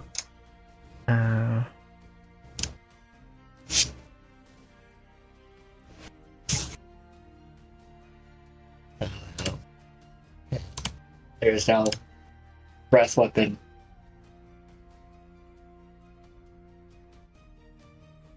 Yeah, so surprise attack. You spring into combat faster than foes react. On the first round of combat, if you roll deception or stealth for initiative, creatures that haven't acted are off guard to you.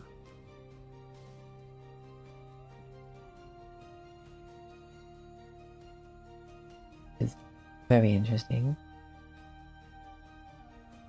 That's a beam. Yeah, we've got more templates and stuff. Funny enough, that used to be just on an extension, but now it's just on here.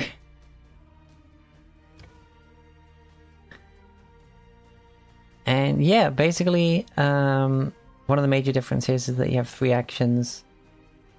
You can use like 1 to move your speed. You can use them to attack. If you attack more than once on a turn, you get a penalty to like your attack roll, basically. But all of the attacks will do max damage. Well, not max damage, full damage. There's not like a offhand where it's like does less damage because it's your offhand one. It's if you hit, you hit. And it makes it kind of cool because like because daggers are an agile weapon, you'd basically do your primary attack at the full modifier. Like it says here, like Mericiel's, like to attack with the rapier, it's a +7, then a +2, then a -3. If you used all 3 of your actions to attack. Whereas the dagger is a +7, a +3, and then a -1. So like you want to have like your rapier be your opener, and then use an agile weapon to have a higher likelihood of hitting with follow-up attacks. It also means that rogues get fucking multiple attacks. Yeah. Which is yeah, it should be, in my opinion. But that's also let's see, I think I need to open up Valeros's one to look at this. But yeah. Just because you have your shield doesn't mean it's automatically blocking attacks for you. You have to use an action to raise your shield. And what it does is that it gives you the AC bonus, but also reduce any damage you take by 5. But then any damage above that damages the shield. If you get hit for 4, then like you take no damage, the shield takes no damage. It's only if a hit is higher than the 5 that it would take, like if it did 6 damage, the shield would take 1 damage. So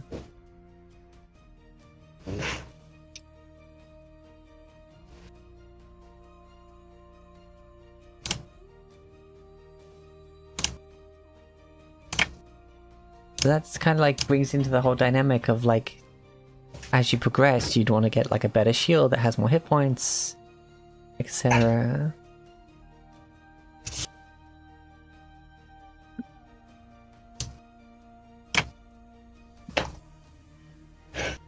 Wizard casts magic missile at the dragon's mouth.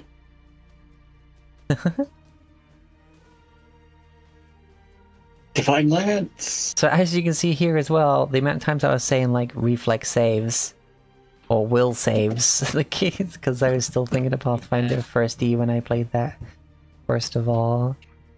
Freaking +9 to will saves. Let's go.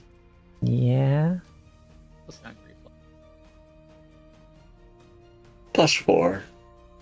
3, 4, 9. It is pretty cool how everything is so dope. Like, you can see that, like, next to everything you can do, it has the icon of whether it's a single action, 2 actions, 3 actions. Some spells, like the heal spell, depending on how many actions you choose to use, it changes what the spell does. Yeah.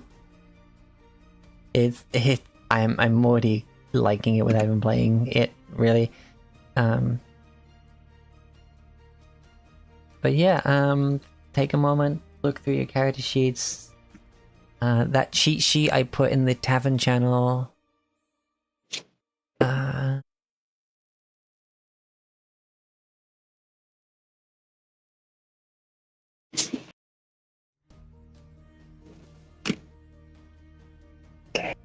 Focus. Natural 20s still automatically succeed on skill checks. Natural ones always fail still on skill checks. This is a cool thing. You don't need a natural 20 to crit in this game. If you beat their AC, an enemy's AC by 10 or more, you crit.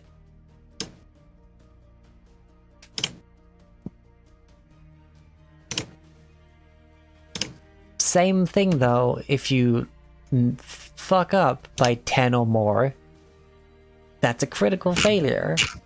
And a lot of the abilities have like, just like, this is what happens if you critical succeed, this is what happens if you succeed, this is what happens if you really fuck up.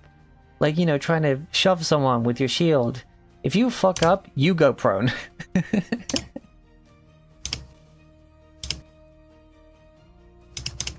Let's see, I think it's got it here somewhere. Shield bash. Yes, it should say more info. Less info. Oh wait, no, it's not that one, it's...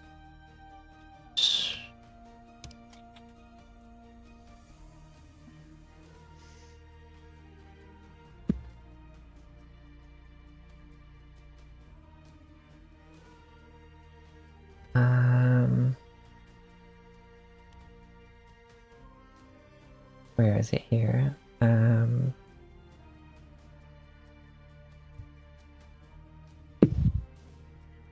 Okay, that's something.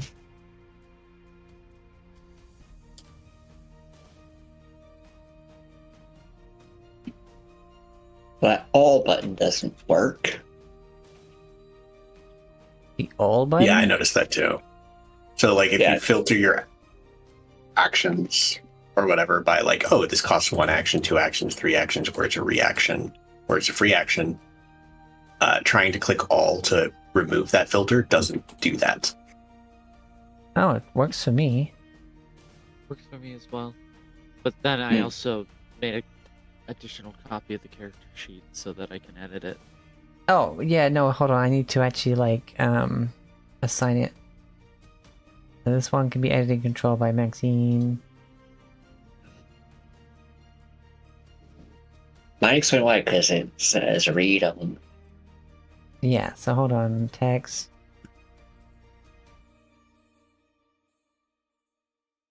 Miles.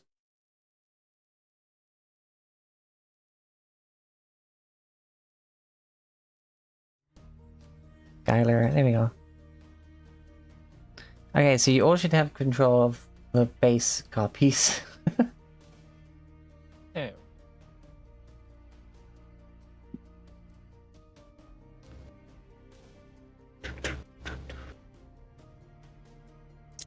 Yeah, we'll be learning together.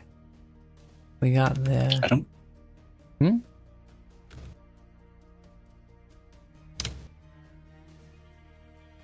What's up? Maybe I'm gonna refresh because I closed and then reopened the wizard and it did not. Yeah, I did the same. Did it not? It was still, I was still at read only, so I just refreshed. Yeah, it's still showing as read only. Odd. I'm just gonna save a copy. Yeah, just save a copy. I think it's because this is not in Roll20, because this is imported from Demiplane. So it's in your Demiplanes. Because when I hit save a copy, it's like, oh, this has been saved to your Demiplane. That makes sense, actually, yeah. Because I had to make copies and then import them to get them here.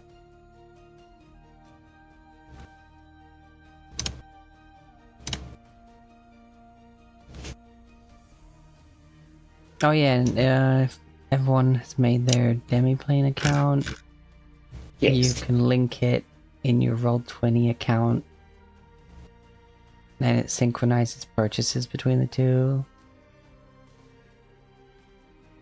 And it also lets you just directly import characters that you've made on Demiplane using their character creator. Which is real nice. It's a bit of setup, but not much. Bing.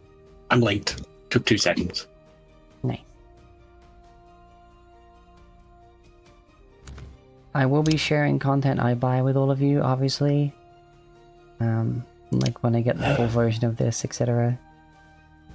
Where do I click?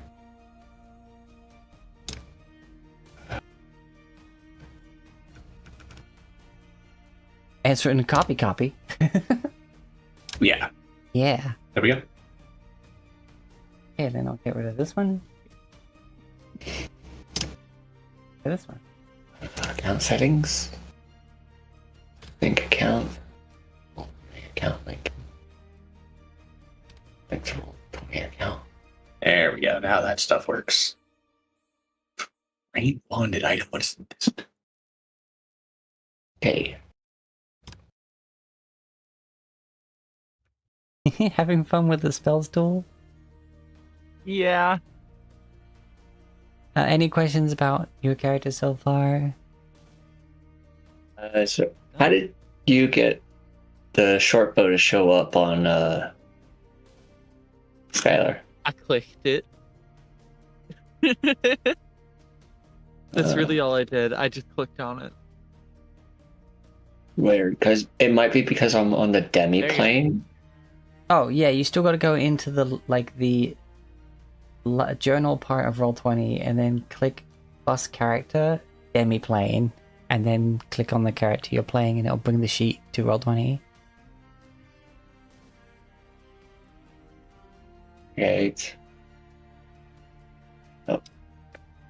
Here, refresh freaking this.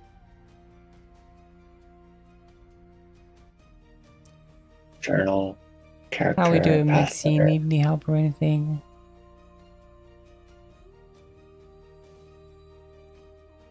I can use Mage Hand to hurl a melee weapon at people.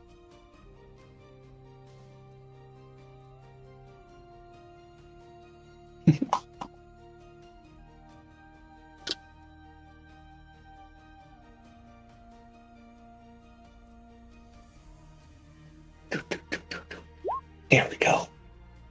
Once again, my damage rolls are bad.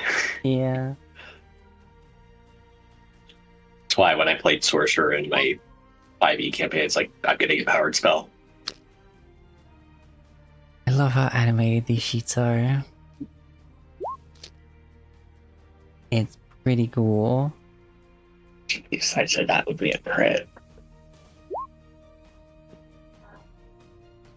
They're really intuitive too. Mm-hmm. Okay.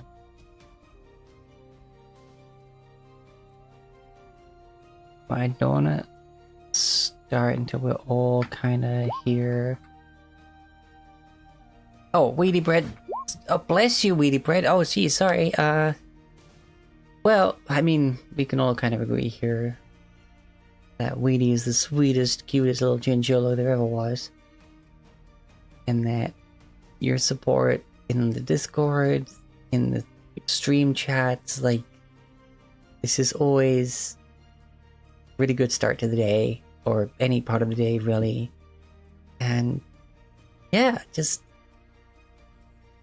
always want to give you a big old hug for being such a sweetie all the time, and I hope that you continue to basically reach all the goals in your life and be happy, and just whatever you plan on doing, just do it with my blessing. Mwah.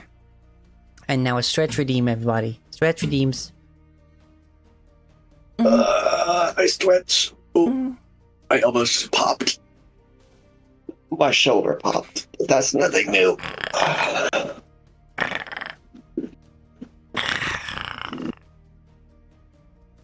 think if I recall, attacks of opportunity aren't a thing unless you have like a specific feat in 2E. Well, one of the actions literally said step, move 5 feet without provoking reactions or something. Yeah. There's reactive But strike under the feats, but I don't think everyone has that. Yeah.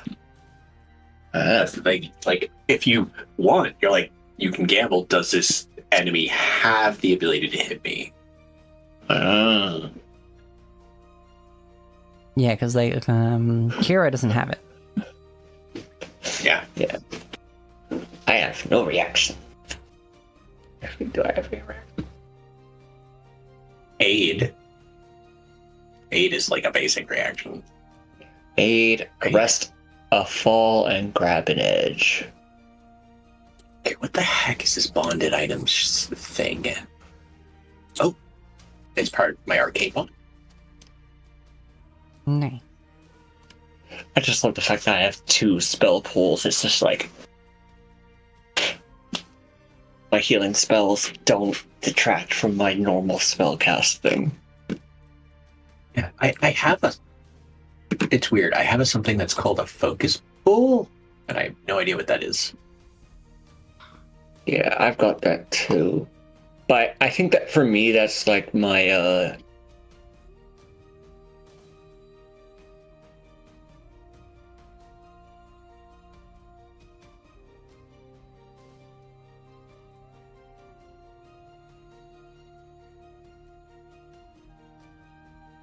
I'm not sure if you've been responding, Maxine, but I've not heard you at all. Okay, yeah.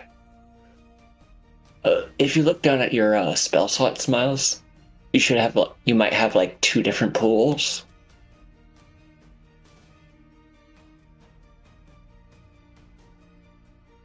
No, I just have 2 spell slots.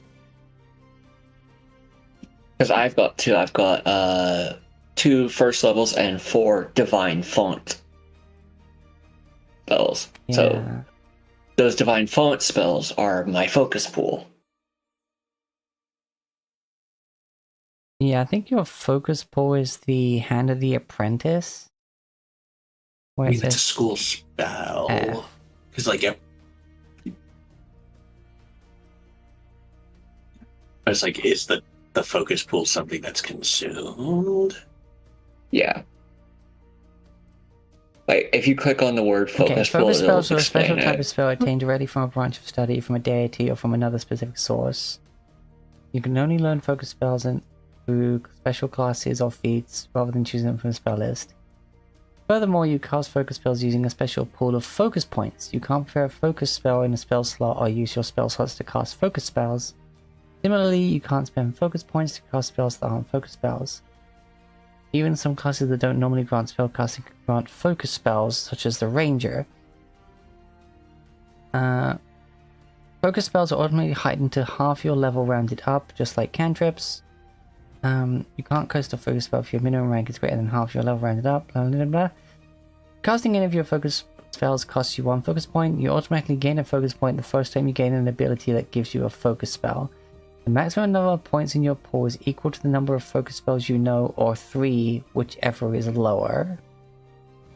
Let's see. You replenish all your focus points in your pool during your daily preparations, which is like your long rest, basically. Yeah, okay, it looks like my Hand of the Apprentice is my focus thing, which is literally I yeet my weapon, my melee weapon, up to 500 feet to hit somebody with it. Yeah, yeet. There's also something called refocus.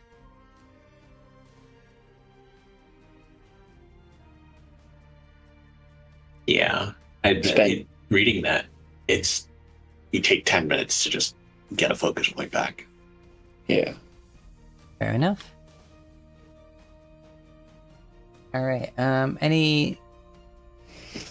please figured out the focus point stuff. Any other things not being comprehended, need further explanation, etc.?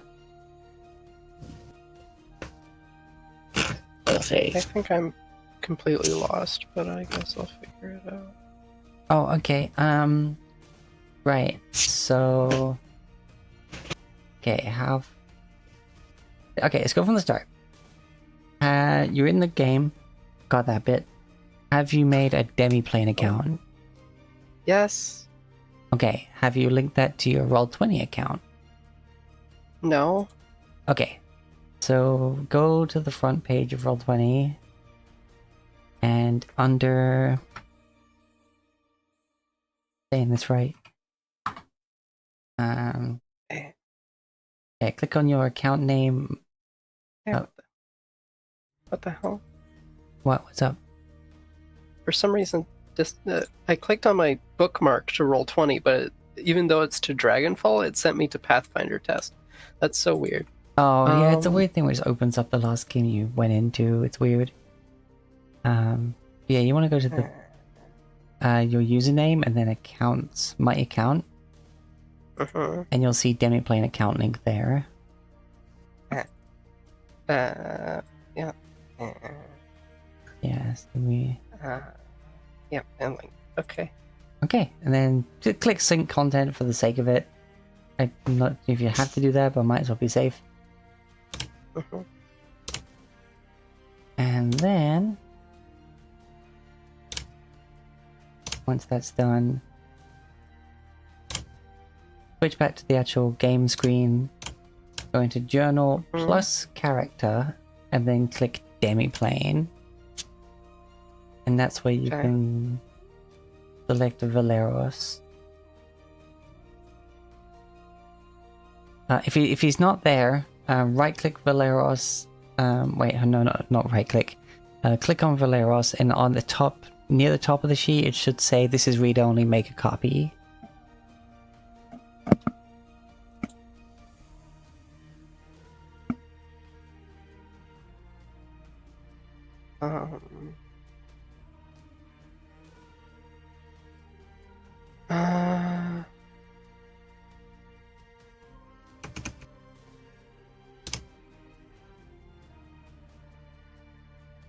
I don't know.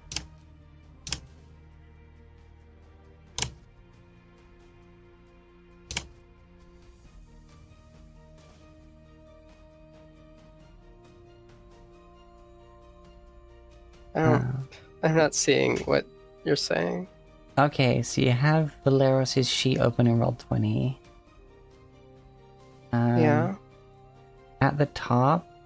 Okay, I don't see it because I've already got a copy. Was it near the top somewhere? It said make a copy. Yeah. I don't.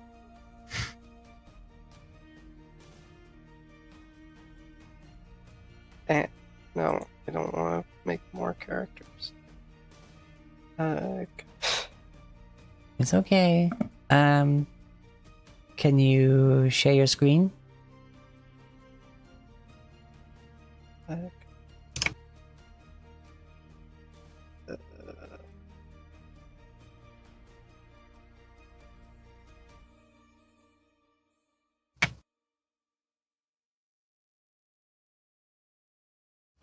Okay. Oh wait.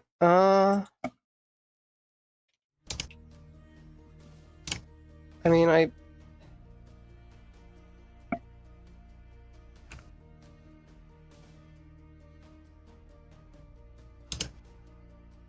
I saw. Okay, no, that's not that. Okay, that's.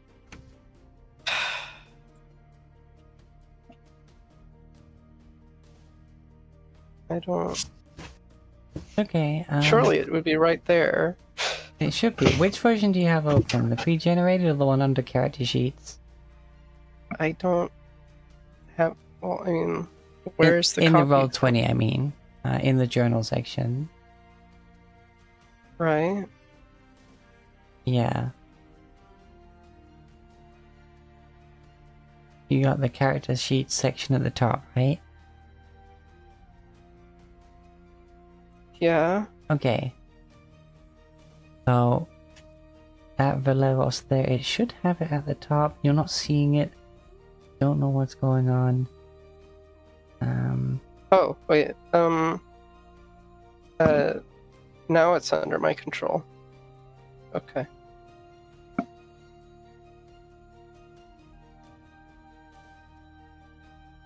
the all button is working anyway. So.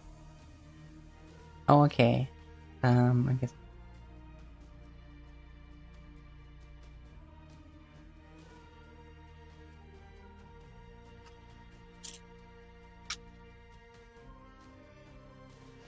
Okay,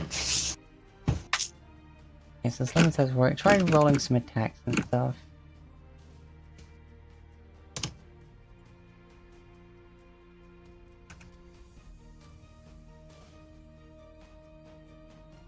Nice.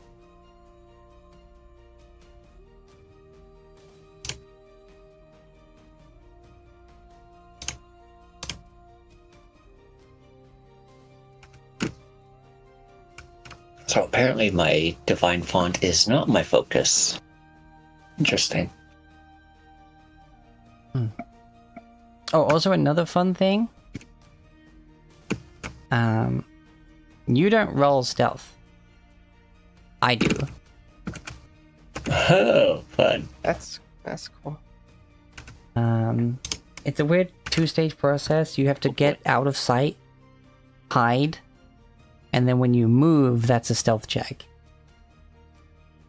Mm-hmm.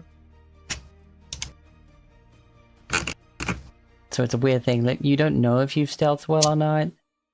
It's only when you really go to take your, like, ranged attack or, well, any sort of attack that it then's like, what are you hitting? Do you get sneak attack? Yes or no? Interesting. Yeah. Let's see about... where is it? Death saves. Yeah, you get the dying condition when you're reduced to 0 hit points. You fall unconscious at 0 hit points. You get the dying condition. And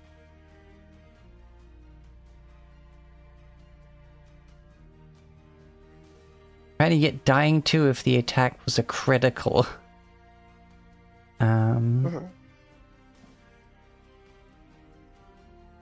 Your initiative moves to right before the turn that you were knocked out.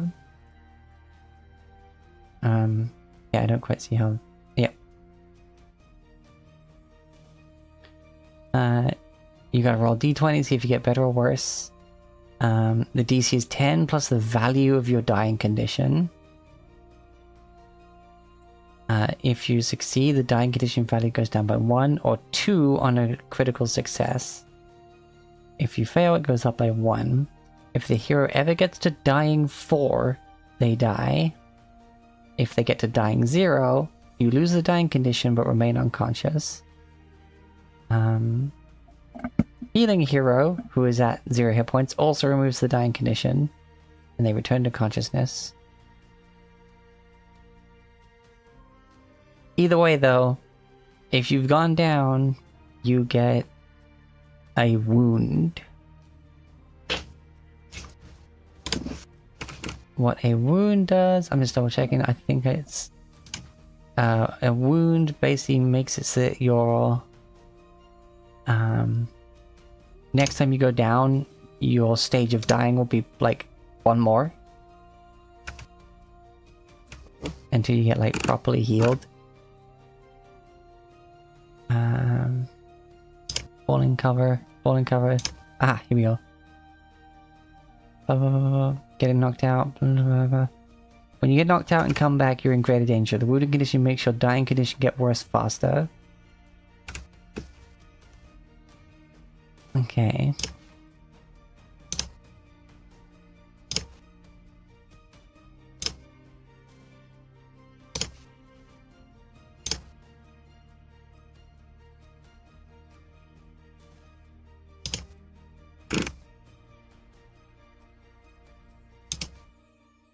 Oh, and also if you had a critical failure on the save against a spell, that counts as a crit for the spell, therefore you would get the 2 stages of dying if that attack downed you.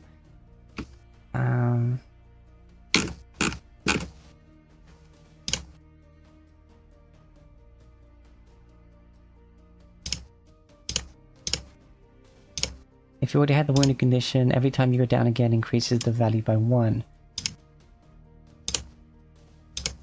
Yeah, so if you gain the dying condition while wounded, you increase the dying condition's value by your wounded value.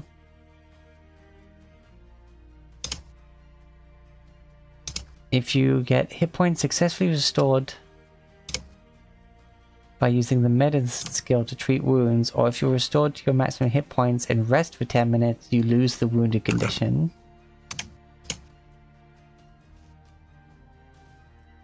Yeah, there is a way to use the medicine skill to actually, like, do something other than just stabilize. Which is cool. At least in terms of, like, combat mechanics and stuff. There's, of course, like, lots of other uses for it.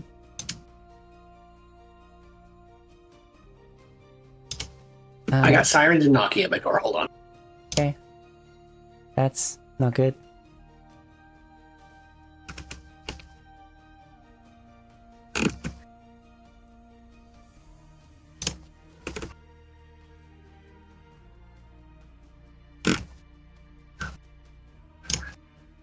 If someone is off guard, also known here for some reason as flat-footed, which is what it was called in first edition. I don't know why that's in here saying that.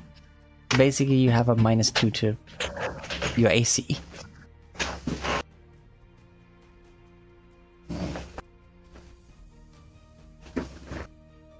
Prone no longer gives you any benefit. If you're a prone, you have that -2 to AC. And you have the -2 penalty to your attack rolls. If being off guard gives you a -2 to your ACs to relevant attacks, does that then mean that rogues who sneak attack are more likely to crit?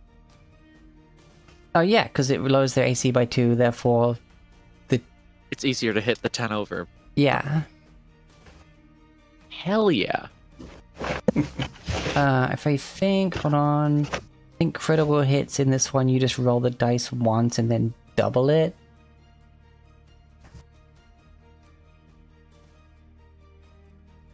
Okay, yeah, that is off guard. So yeah, being prone is off guard, so that makes it easier for rogues. Yeah, so it definitely encourages like a lot more team play to make the rogue more effective rather than just them walking up near a teammate and be like, massive damage. Would stunning someone work as well? Probably. Cool. Let me see the conditions card. Slowed, wounded, strained. I don't see a stunned here right now.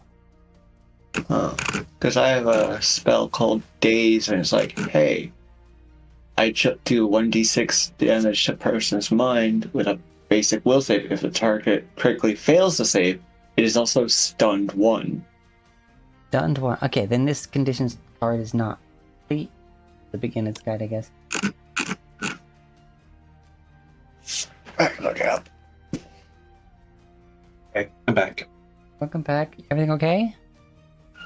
Yeah, it was more poor timing. There were sirens near my house that had nothing to do with the guy knocking at my door. Okay, good. God, that must have been a freaking spike to the old blood pressure for a second there. I mean, I've had cops knock on my doors before, so I definitely was like, oh shit, something's happening.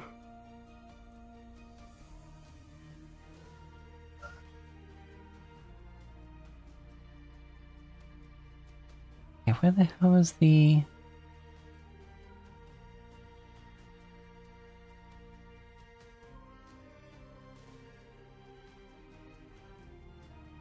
Okay, basic actions. Seek. Strike. Yeah, after rolling, double your damage. Okay. Alright. Everyone feeling comfy? Yep. Stuff will definitely come up as we play. That's fine.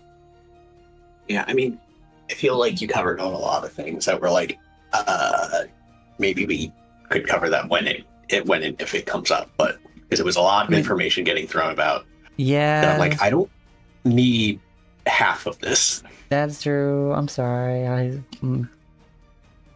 Brain ran off with it. Yeah, no, I like the system. I've played it before, so I understand and follow most of what you're going with. But for like people who haven't, it's a lot of info dump that you're dropping. True. All right. Huh? So apparently, stun does not put them off guard. All right. Other than that, you're ready, Tex. Yes. Yeah. Okay, Maxine, you good to go?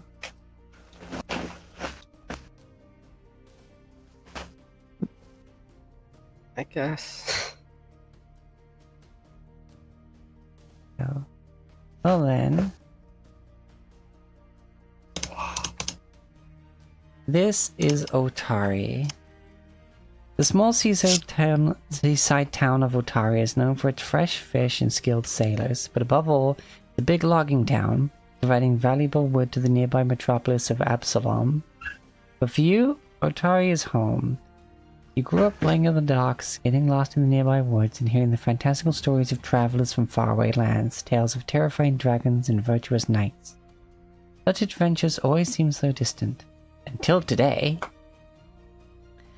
Word has begun to spread around Otari that there's a problem down at the Otari fishery. Some are saying that some sort of beast is lurking in the basement, feeding on the stores of salted fish. Folks are worried that whatever is eating the fish might get hungry enough to eat the fishers next. You received a letter from Tamil Tandavale, the owner of the fishery. Inside is a desperate plea for help. With the town guard busy protecting the loggers, she needs a few brave souls to venture down into the basement of a warehouse and put an end to the beast that's feasting on her fish. Do you have the courage to face the menace under Otari?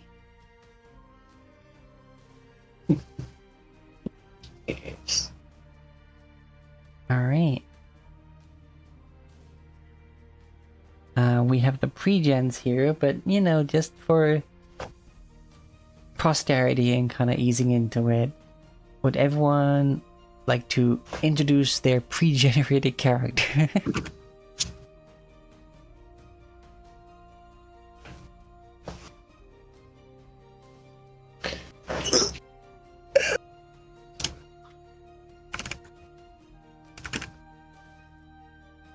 We'll start from the top. Skylar? Sure. I am playing Mauricio, the Whisper Elf Rogue.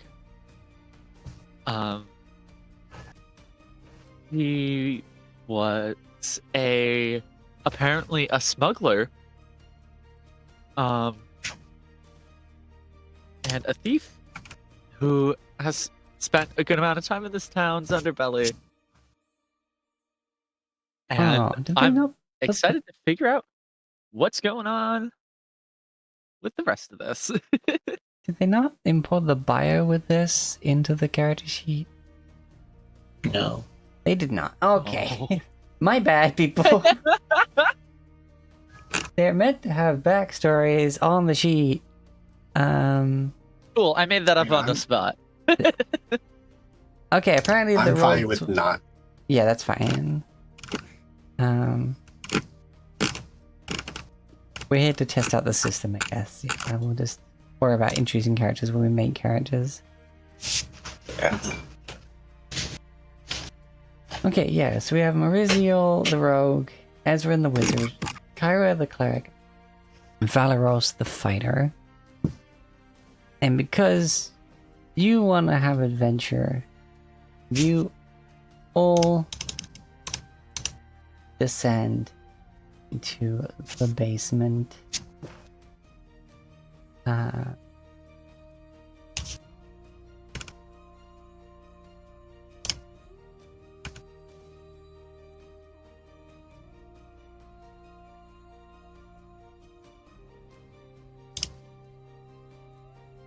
Alright, so these all should be... Better control them. I can't even see. You can see. Ah! I also cannot see. Same. Boop. Boop. Any of your characters have low light or dark vision? Not No. me. I am human. I don't think so. I do have a cantrip that makes light though. Same. Make an object glue. Alright, I just activated the dynamic lighting with the tokens. Hopefully that helps. Mm-hmm.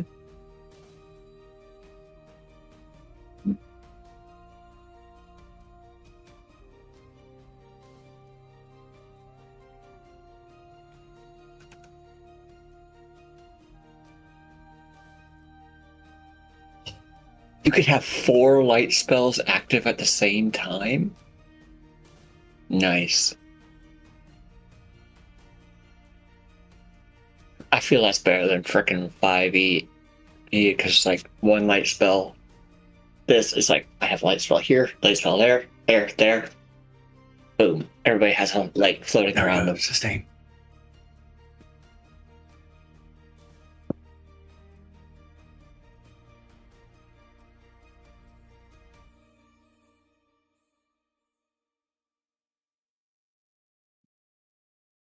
Yeah.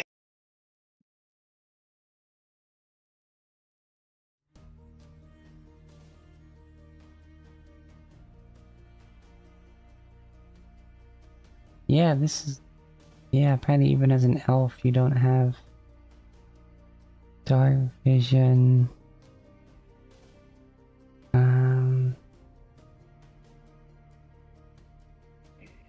This is on a different part of the sheet somewhere. Attitude. Organization. No. Notes? Oh, wait. Under perception. That would Which make sense. Guess I could have expected. Yeah, I have low light vision. It's just not a feature, which is not how I expected it to work. Where'd you find that? It's the box under armor class that's just labeled perception. Ah. If you click on it and not the modifier, it brings up all your things relating to perception. Alright. Precise vision, hearing, and precise scent vague. Yeah, so elf, you gain low light vision. Human, nothing. As is. As is normal. Hey, anyone else human? Ezrin is human. Yeah, human. Human.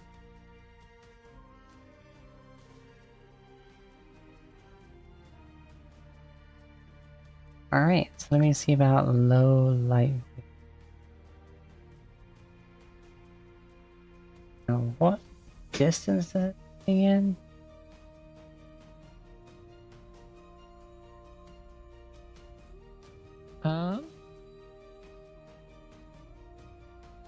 It doesn't say particularly. Okay.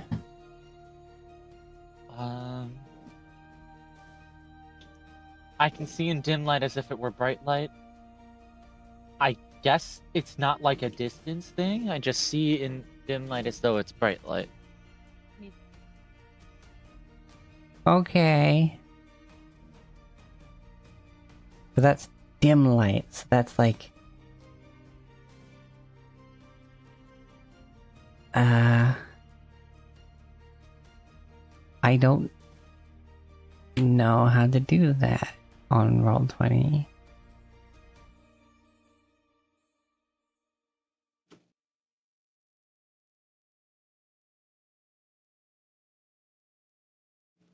I watched a thing when it came to that, but it's like a whole convoluted process.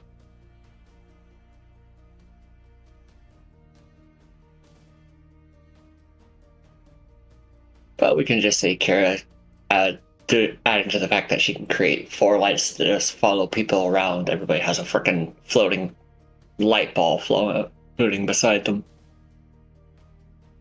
You know what? For right now, I'm gonna say...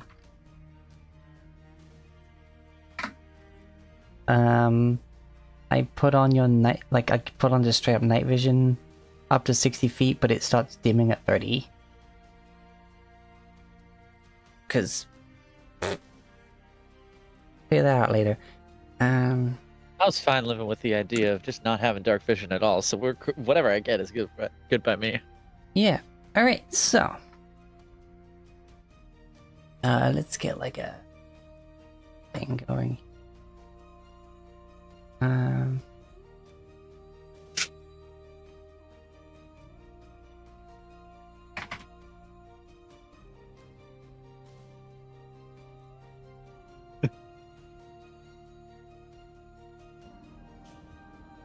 We'll go with Tavern Cellar from Sword Coast Townscapes in the general channel.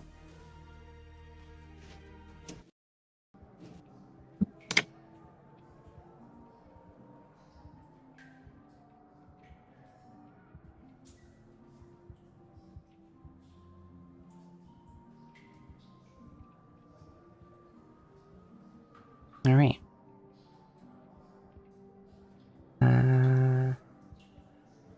Yep, okay. So.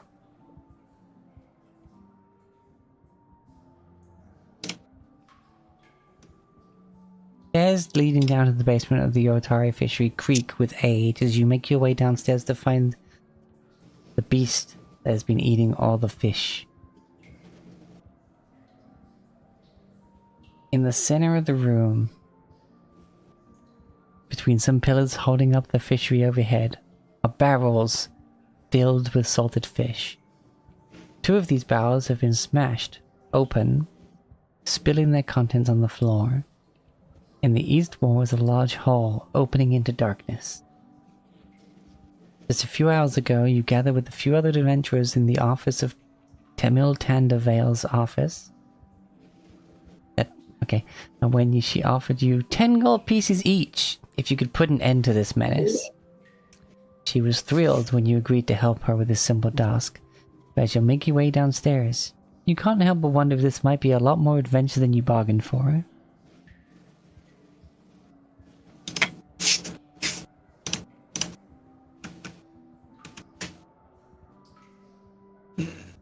So funny going from like Rivet parentheses 3,100 platinum pieces to 10 gold. I have 9 copper to... Kira has 9 copper to her name. Or Kyra. So, what is your first thing you want to do in this basement? The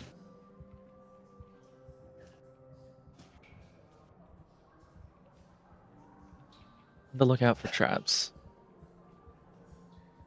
I don't know what's down here. All right.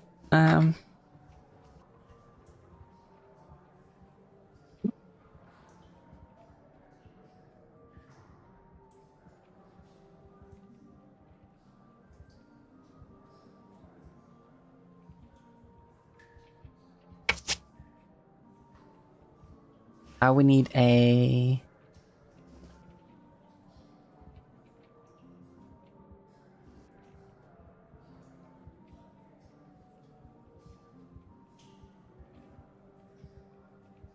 That be a seek. Scan for signs of creatures or objects.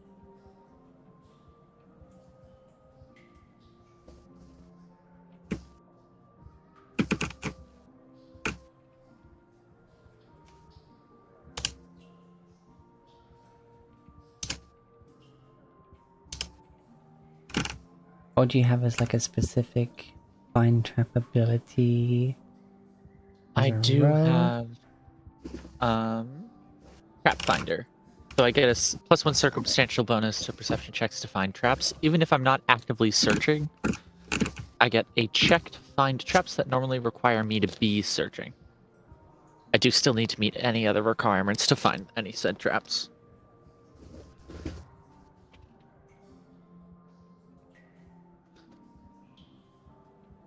Any obvious traps, I am likely to notice. Any less obvious traps, I'm equally likely to notice. And unless it's magically invisible, in which case, well, I'm fucked. Alright, then I guess it's a perception check. So you also Sure. kind of get a passive check that I would roll, I guess, every time you walk in a place. Yeah. The seek check says that the GM will attempt a secret perception check for me, which would be at +8. And then you just compare that to the stealth DCs, and that's just what I see. Okay. So can I click this and roll it to like myself? That was to everybody. I didn't see that. Oh, you didn't see that? Oh, you did? Okay. Yeah. I'm joking. Okay, so I guess I'll have to manually roll those for my behind the screen checks.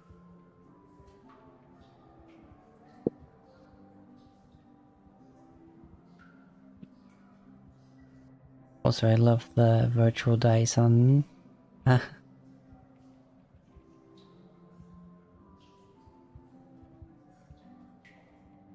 on Demiplane. They got some nice animated dice there. Well, you can say for sure that there are no traps in the basement of the fishery. Neat.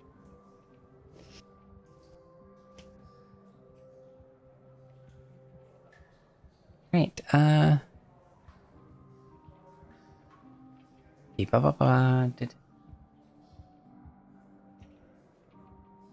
what's Kyra's first thing to do when they come down into this basement? If it's getting pretty dark, she would attach a light to herself so that she has that. It's like candlelight from Skyrim, so it's literally a light that follows her. Alright, you do that. What's the range on the light it gives off? 20 bright, then 20 dim. And she'd ask if anybody else wants one. Well, I can handle my own. Thank you very much. Right, that should have worked. Also. I prefer the shadows myself. Thank you, darling. And so I said you're also popping some light. Yes. Okay. The cast button. It doesn't look like it showed up in the... Oh, that's why. I'm looking at the Demiplane page. So 20, then 20.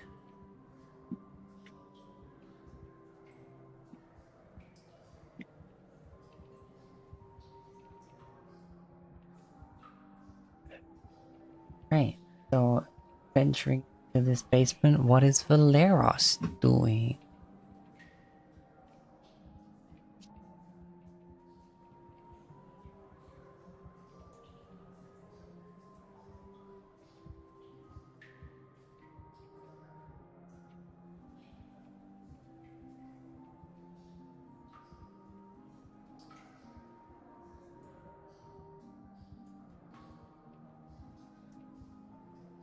If you're talking, you're muted, Maxine.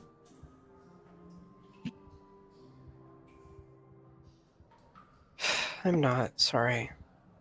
It's okay. Sorry if I like front loaded it too much. I don't know. I know, new I don't know systems what I are kind of crazy. Yeah. I'm also like, I don't know. It takes me a bit to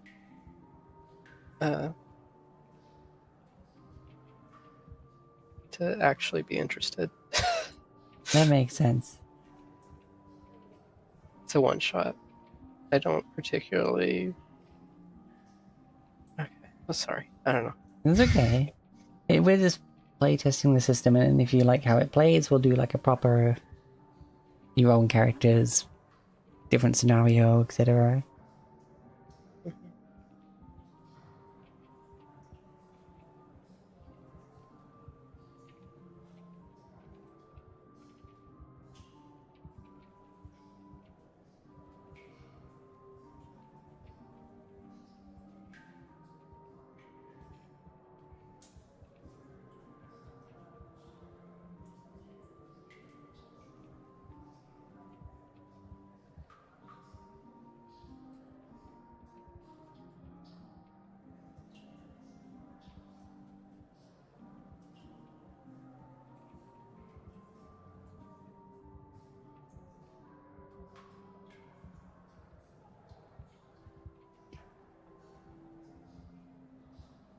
if it would be better for people, what we could do is run this, but like we'll actually make our own characters so that people can be a bit more like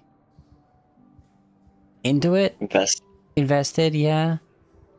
And then we can just run this adventure with proper characters. That'd maybe be more interesting, yeah. Okie dokie, because then we have a whole week to like scour Demiplane and make some actual characters.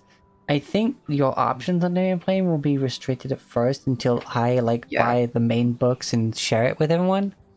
But yeah, I was looking earlier, and for some reason, like, you can pick the feat that gives you an animal companion / a thing to ride, but all of the creatures you can pick are locked. Yeah, because I only bought the beginner box. It's designed just to give you the pre-generated stuff, and that'll be it. But I'll be able to share other stuff with you. Yeah. I already technically have a cleric made. True. Okay, but we'll do that. We'll set that up for next week. Yeah.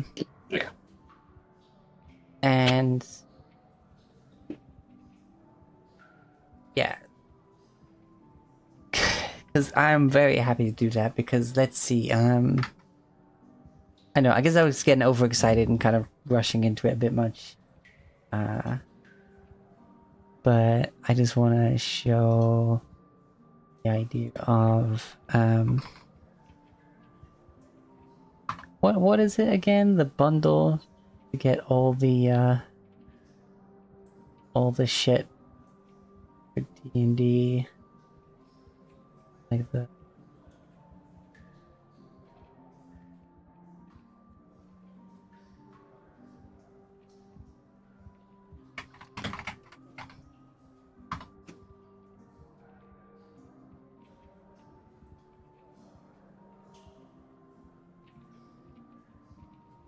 Oh, never mind. But yeah, there used to be like the legendary bundle, but now it's 2024. There's probably not that anymore. And apparently they're not all. They're also not even honoring the freaking discount on D&D Beyond you're meant to get from owning that. Now the 2024 stuff's out. Just another reason for might want to look at other stuff. But currently, the bundle for just the core rulebook, like the player's handbook, the Dungeon Master's Guide, and the Monster Manual is like $180. But like the old bundle for all of the 2014 stuff. Yes, look at the little They're called a naughty. Yeah. They're little guys. From what I can tell, they're people who can shift the spiders, and the spiders are so cute. They are. Arachnophobia, beware. Because isn't Anansi the spider god? Yes, it's based on yes, the myth of Anansi. Africa. Yeah. So okay. Yeah, to get everything for 2nd edition Pathfinder, including all of the books that are basically 1st edition that they've just updated to work with 2nd edition. There is, let's see. This has 1, 2, 3, 4, 5, 6, 7, 8, 9 books for a reduced price of roughly $270. And that's got so much stuff in it. It's got like adventures, modules, not just the basic rulebooks, compared to the thousands of dollars. Yeah. I've got 2 races I'm looking at. Because I played a rat folk thaumaturge, and his whole thing was he was a pack rat. Because thaumaturge is a class where it's literally you get little items, and And as you level up, you get more items, and they do little things. So it's just like he's just a rat who's collected so many like things that some of them are magic and do things. But I'm also looking at the Poppet, which is literally just you're an animated little doll.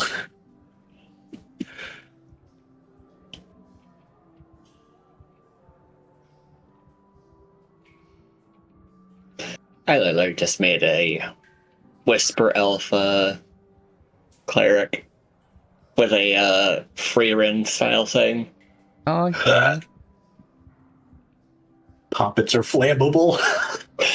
Oh, jeez. They have an ability, or they have a weakness to fire damage equal to 1/3 of your level. Maybe as expected, but damn. Oh. I'd love just like I'm a Poppet. I'm just a little stuffed doll who just likes to wield fire. Oh, Living on the edge. Okay, that. Okay. All right, so there is the Ultimate Bundle, which literally has all of the first edition books remastered for second edition.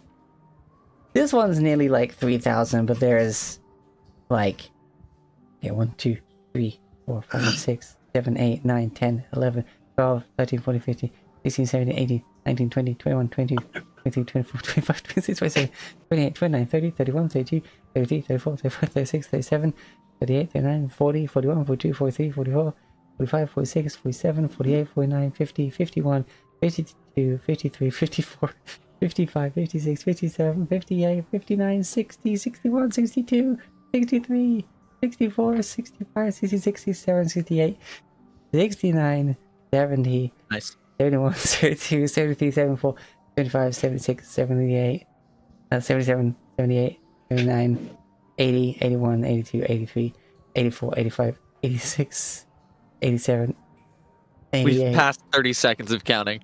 Yep.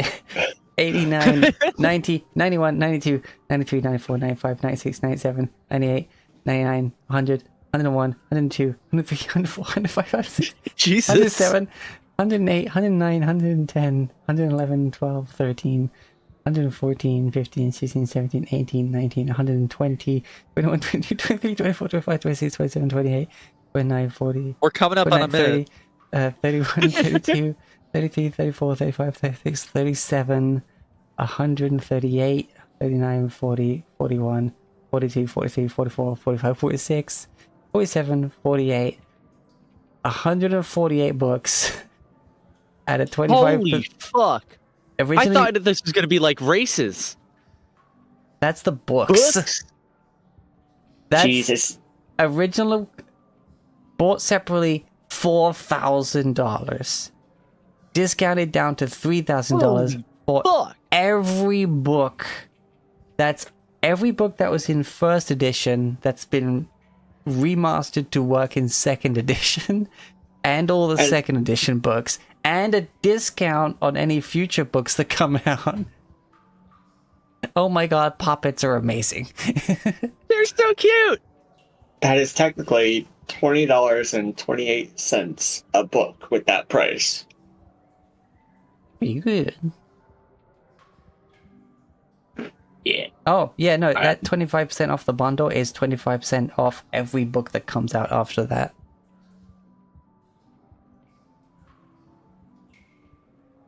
Oh, yeah, prepare for silly. Pathfinder is a bit more silly than D&D. Yeah. And also a bit more It's a little brutal. more- There's literally a spell that just turns the insides out.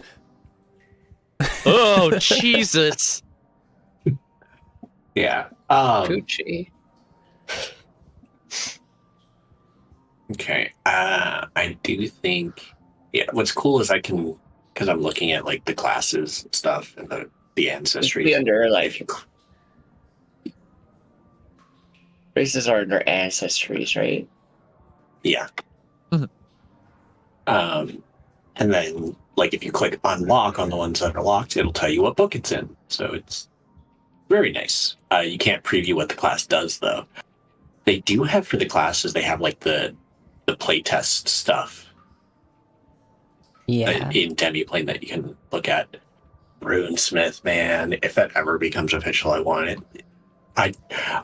Runic magic is my favorite kind. Like in all schools of magic, runic is so cool. It is. I do like it. That's why I like playing the Rune Knight. The Rune Knight fighter. Yeah. Yeah. I feel there wasn't enough runes because, again, fighter, but theoretically it was cool. The current Starfinder second edition bundle to play all the playtest content, because they're still technically in playtest for that, is $70 for 1, 2, 3, 4, 5, 6, 7, 8, 9, 10 books. 2 of them though are like player core and GM core from Pathfinder. So that gives everything to how to run Starfinder. I think they did it right. They basically took Pathfinder and then just added some stuff for doing it in space. Essentially. Oh yeah. Lishies could be anything. That's pretty. Let's see. When's my next credit transfer done? Not till next Friday. Okay. They're basically plant people. Yeah. That seems interesting. So that seems to me that I won't be able to get like all the books unlocked and shared with all of you until next Friday, which means it won't be ready for next Thursday. I mean, for me, if I'm looking for something beyond like player core, I might just buy it myself so that you don't have to worry about it. I mean, fair, but I don't feel like, as the GM, I don't think that should be because I'm impossible learning to the play. system, I think I would get overwhelmed by the options. I mean, what are the your fact that I'm options restricted to 4 right races now? right now is actually kind of helpful. It's human, dwarf, elf, and goblin. Nice. And right now, I'm sitting here making a goblin Nice. who bites you as a rogue. As a rogue. Nice.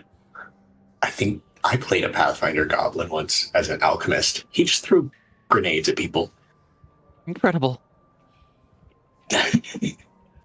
Looking at it, I'm sorry, go ahead. Go ahead. No, go ahead. I would love to make a Leshy character, nature cleric, but it's like, as I made the elf cleric, I really got invested in the story just by creating it. So Yeah, because currently with just the base stuff for Starfinder, there's 10 races. 4 for Pathfinder makes sense because, you know, a lot of these others on Starfinder are aliens. Including the Skidamander, peak design. 6-armed Sorry. fuzzy goblins. Oh yes, that guy. I heard Skinnermander, and I was imagining a salamander who skins you. Yeah. Which is horrifying. Like, Yes. I love it, but that's terrifying.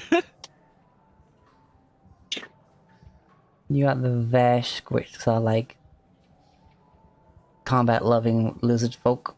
You got the rats, the Yosoki. Yeah.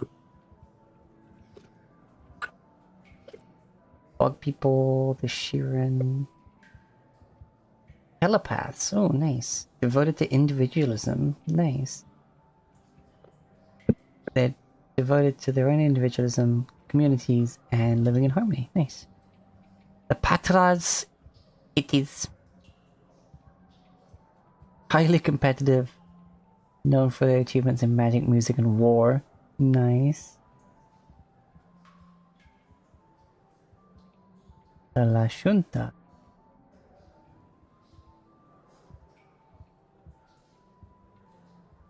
Humans with antennae and psychic abilities. Okay.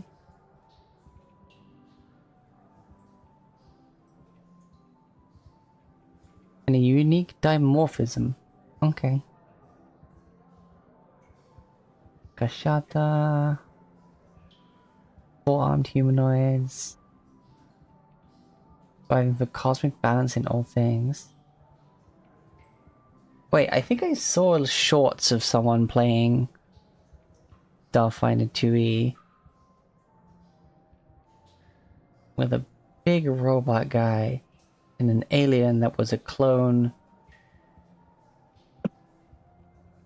of like the invasion leader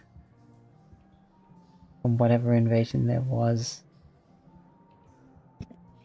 Yeah, yeah, I need to look that up. Maybe I'll watch a few sessions, see how it runs. Probably pretty much the same as Pathfinder does, but still. Humans, excellent. Barathu. They're floating jellyfish beings. Aw. You can be a jellyfish? I did see those guys. They're so, I love them. I did a Panthro. Panther. Oh yeah. And then androids, which apparently have flowers growing on them.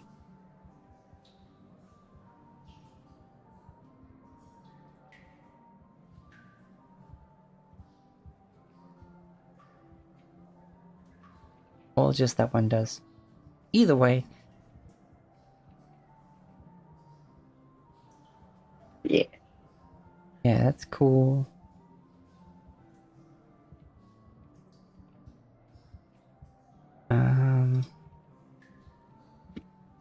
Galaxy Guide.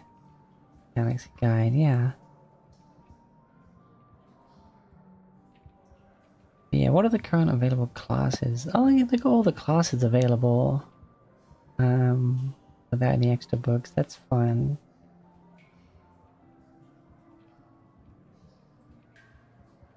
But yeah, I'm super excited for that, but I'll go back to looking at Pathfinder.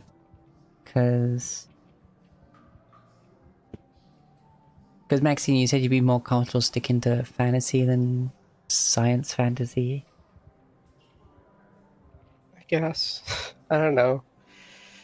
I feel like fantasy has a lot more like flexibility to it. Oddly. I think I get what you mean.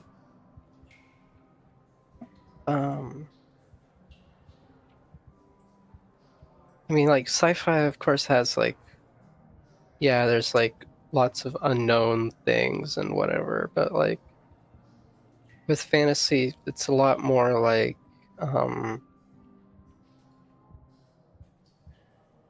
grounded as well. Like, you know a lot of things already. You don't need to get used to the, setting so much. Yeah, I can get that. That makes sense.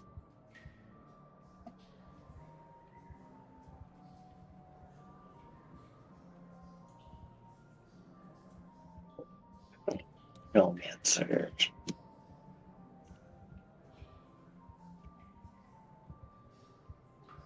I do like how the two systems seem to be able to exist in the same universe, though. If I'm reading it correctly, like the way things are statted, very similar. Yeah, because it builds off. Oh, geez, imagine if you're playing like the sci-fi characters, but then you run into a zombie horde, and not like virus zombies, actual like there's a lich nearby zombies. Because that's what I'm saying. They do pose it as science fantasy. Oh yeah, Like, I mean, oh yeah. existing Another in the reason why I same universe. think there's more flexible magic. Yeah, Magic is way more flexible than sci-fi. Yeah, which is kind of again that's why I love they've done this. Yes, there's tech, but there's still fucking wizards in space. I made a Solarian, which is cool, which is like they just use magic to make weapons and other spells, etc., including exploding. But anyway, blah, blah, blah. untrained in hot environment. Clerics.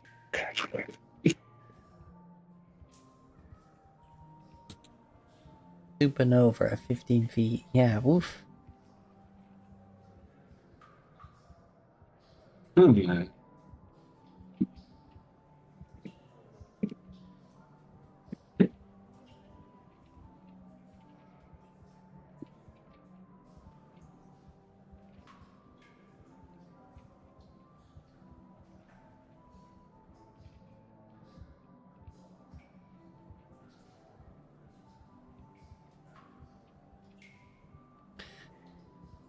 But anyway, I'll be excited to, yeah, so for like half an hour.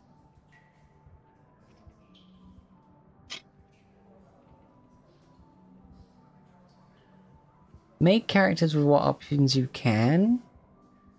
With what's available on the Pathfinder character creator on Demiplane as it is. And then we'll run this like beginner intro thing. And then after that, I should be able to like get the rest of the content to share with people. And then we can swap out characters, or maybe even use this first bit as like a testing platform. I don't know. But yeah, I think it'll be good if you get your own characters so that you're more, you know, Invested. Engaged, yeah, invested. Mm-hmm. Then we'll see what happens in the basement of the fishery. I'm already invested in Shalani. Good. Well, click character, click Demiplane. You should be able to just import that character. Yes. Kaboom! Goblin Rogue. I'm looking at a Portal Scholar for my background.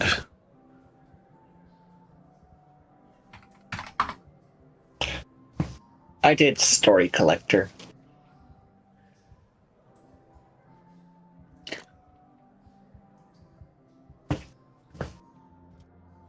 He basically is like, okay, his friends died, but they were like small town heroes. Like they did things that really helped the town, but as he lived on, people started to forget their deeds, so he penned them down, and now he travels to other towns, hearing those stories of their heroes and penning them so that they're not lost.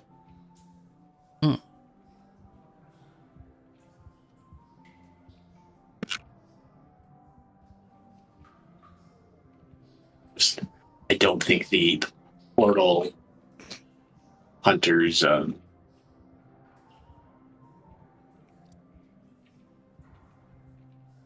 ability is very great. Or the Portal Scholar, because it's basically I get the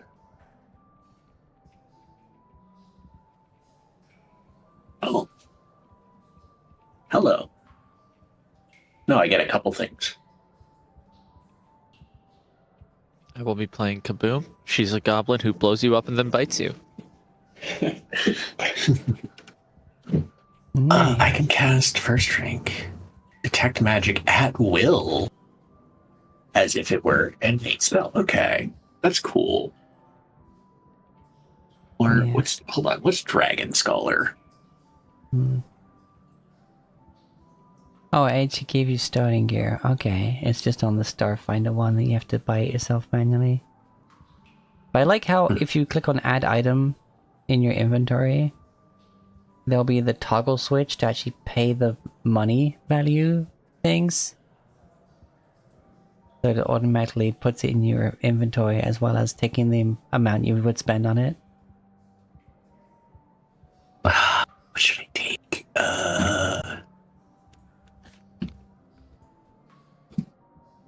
What should I take? I mean, dexterity, I Razor guess. Tooth Goblin. Yeah, like I said, she blows you up and then bites you. One of my weapons is being able to bite a motherfucker. Wait, what has Kaboom got there? A knife! Oh my god, why did I got a knife? She has a sword, a knife, and really sharp teeth, which are somehow the scariest one. Yeah. Somehow, using a fist is better. I went and grabbed a scimitar just to see, because the other cleric had it, but that was first thing +0. Well, fist is +5. So I've got to figure out what the heck I'm trained in. Are we? So I'm looking at wizard, and there's a thing to enable a class archetype. Do I do that? I would think so. Well, because it's From what an I can tell, enable. It's if an you wanna, optional like, thing. If you want to play a wizard, but a wizard who's bad at wizarding, or because I saw options for a rogue who sucks at sneaking. Trained in simple. The optional features are both locked, anyways. So, Oh, okay. but there is a rune lord Ooh. the option for a wizard, and what's cool is it's in the Lost Omens book, which is the same one that the Poppet race is in. So maybe. Pop it. Category. I just think there's something innately funny about just this little doll that looks at you, and you just like, you look away and you turn, and it's just only slightly moved, but it's like, I swear the thing's moving, just like creepy doll. Yeah. And suddenly it's all a doll's stuffed name is stallion Gaslight. coming at you. Yeah. Imagine if you look back and it's frozen again, but it's in mid fireball cast. It's like, I don't think I want to look away again. Looks away. Inside the puppet's mind, they're just like, damn, I really hope they look away soon, or else I'm gonna burn to death. He's such cool. I can get, you know what? Yep. Oh, I'm trained in architectural lore. I'm gonna grab occultism just because I feel it's. I love that architectural lore. I have a +4 to my intelligence right now. Let's equal up my con and my. Check out Kalani.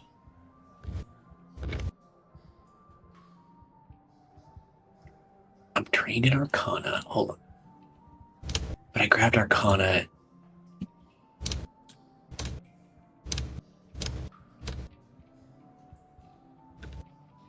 Oh, it gave me athletics. I could grab crafting, I guess. Society. I'm just trying to see here. What do? Holy shit. Crafting. Oh my god, this is that thing about the succubus that I read about. Opportunistic accusation.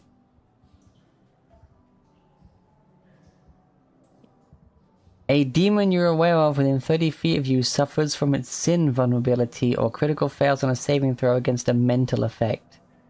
You make a quick cutting remark against that demon that takes advantage of the fiend's momentary disadvantage. It's having a bad time, you bully it. It has to make a will save. Critical success, it is unaffected and likely to focus attention on you in combat from this point forward. It succeeds, it still takes 2d6 mental damage. If it fails the save, it takes 4d6 mental damage and is off guard until the start of its next turn. On a critical failure, it is off guard until the end of the next round and takes 2d6 persistent mental damage, as in at the start of its turns.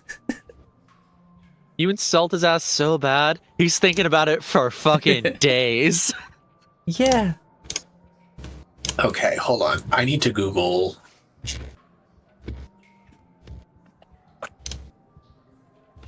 Because I have 6 proficiencies I can get, like 6 trainings as a wizard.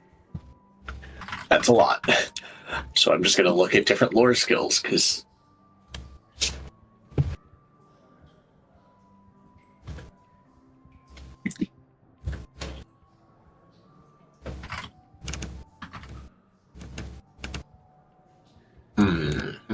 I'm just looking at the common ones.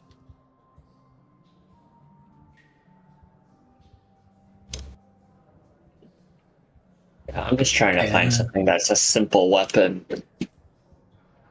Because that's all I'm trained in. Do that. Grab society, because sure, why not? Stealth, sure.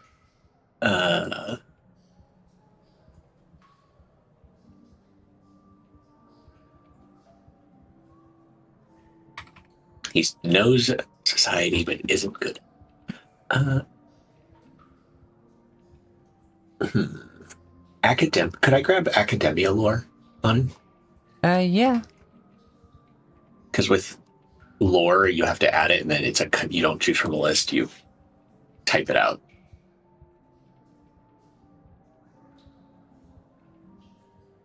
Oh, okay. The dagger does the same thing as a fist, but I don't know any other frickin' simple weapons, and I can't filter this shit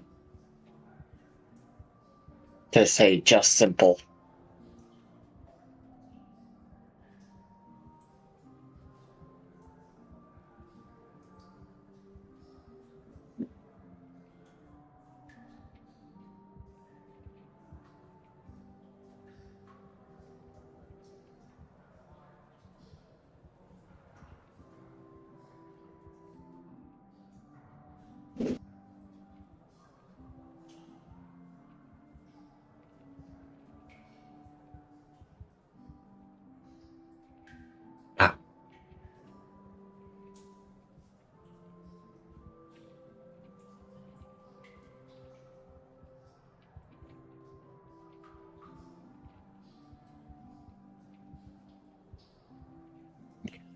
Okay, academia lore. Get 2 more skills. I don't know what to pick. I'm going to say medicine just for the... And religion. Why not? Sure. Arcane school. Let's go.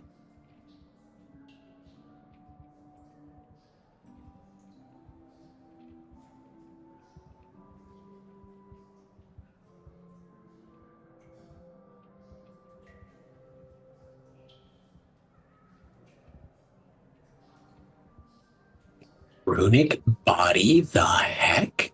Oh, there's some wild shit in the spell list. Glowing runes appear on the target's body. All its unarmed attacks become +1 striking unarmed attacks, gaining a +1 item bonus to attack rolls and increasing the number of damage dice to 2.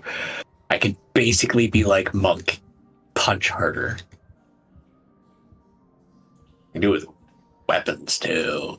Oh god. Because let's see here. School of Ars Grammatica, Rune and Wards. School of Battle Magic. School of Civic Wizardry. School of Mentalism.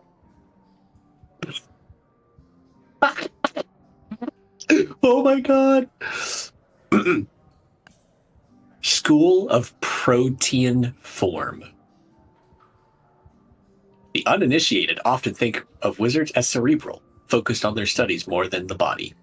Yet your school of magic taught of the relationship between the two.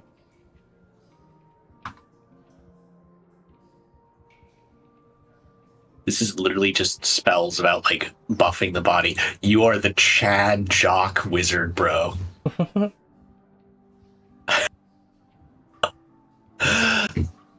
Oh, that's hilarious. Ooh.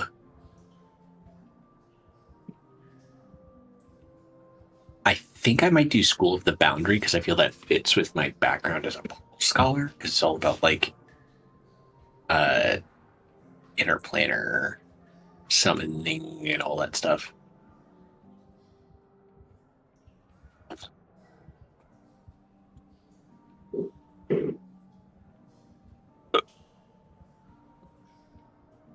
Yeah, I'm gonna grab School of the Boundary.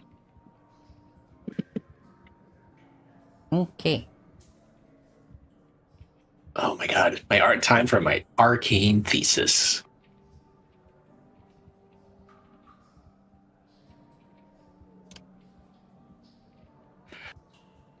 Oh.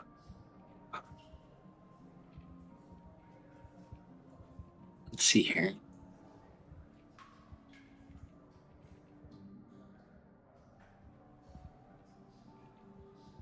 Alrighty, fair enough, Maxine. You get some heat.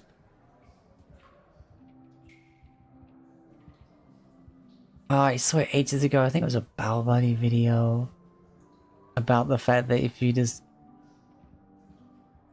like call them unattractive, you do damage to a succubus.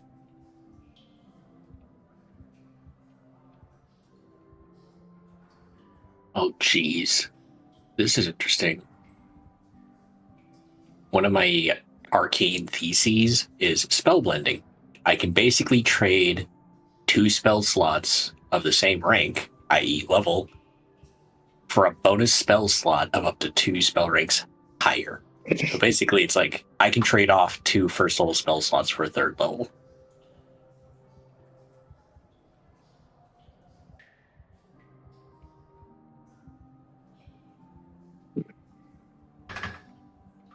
Ooh. Spell substitution is good. Whatever. I guess I'm just going with a dagger because I cannot get these damn filters to help me find a weapon. Okay. What? I can... Huh? Oh. I'm trying to find a weapon that I can use. It's like, okay, the playtest had scimitar. I get a scimitar? No, you're not trained in that.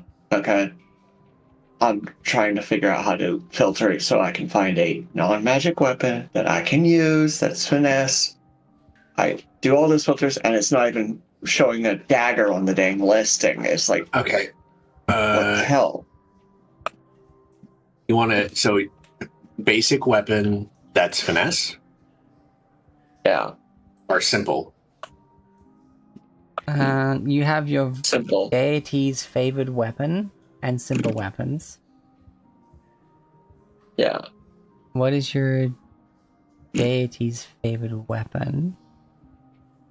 I will have to figure that out. Who is my deity?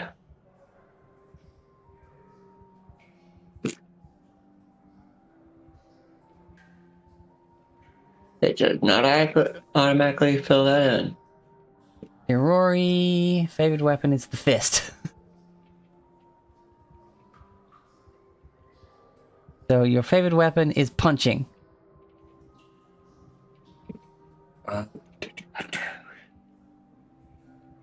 A light mace Tex is a simple finesse weapon.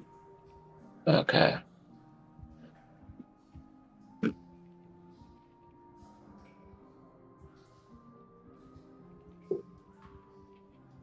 I'm not going to take spells. I should check all of them first. Character builder.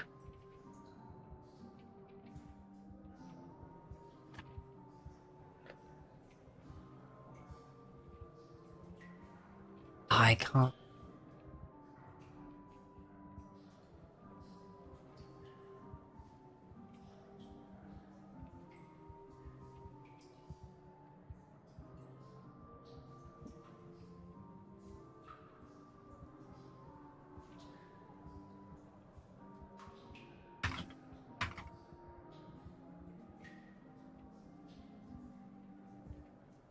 Okay. I'm not sure because I'd have to give up a spell slot.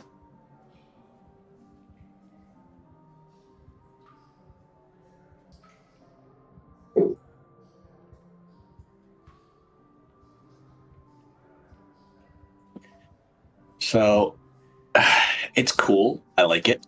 Simply the lore of it. I think I'm going to take spell substitution though as my thesis. So it's best if I just use my fists. It's what your god prefers. Okay.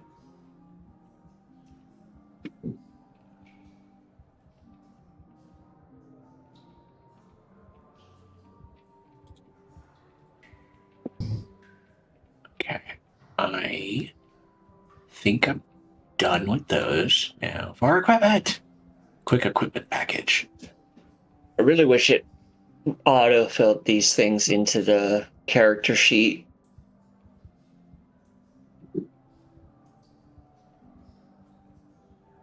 Like the divine attribute, the anathema, and all that stuff. But no.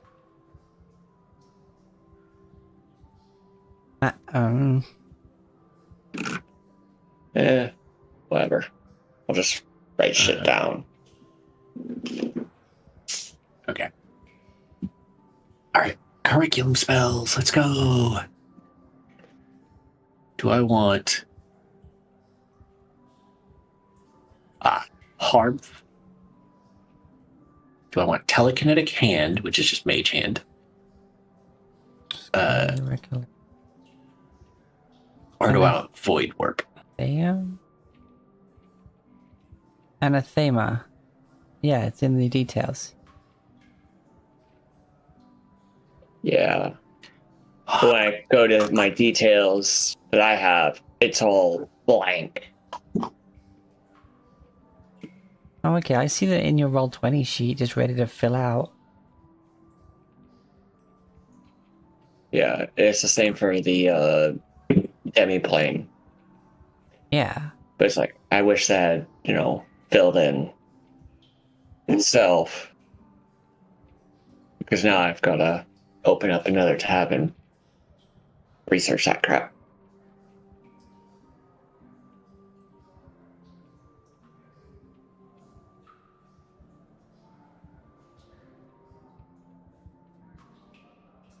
Well, okay, fair enough. I mean, it's just part of fleshing out your character.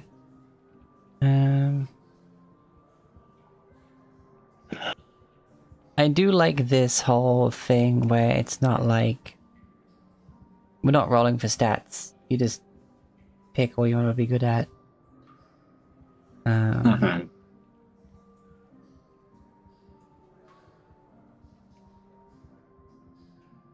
Which definitely makes balancing encounters a lot easier.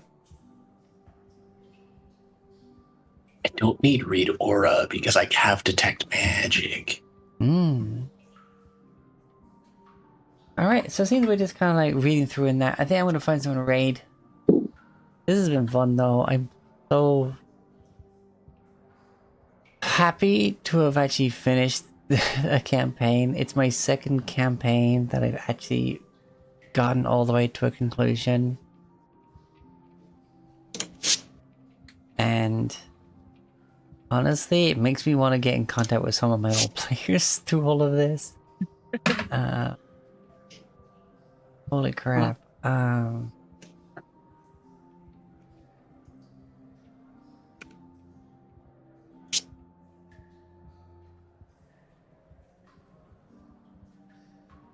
god.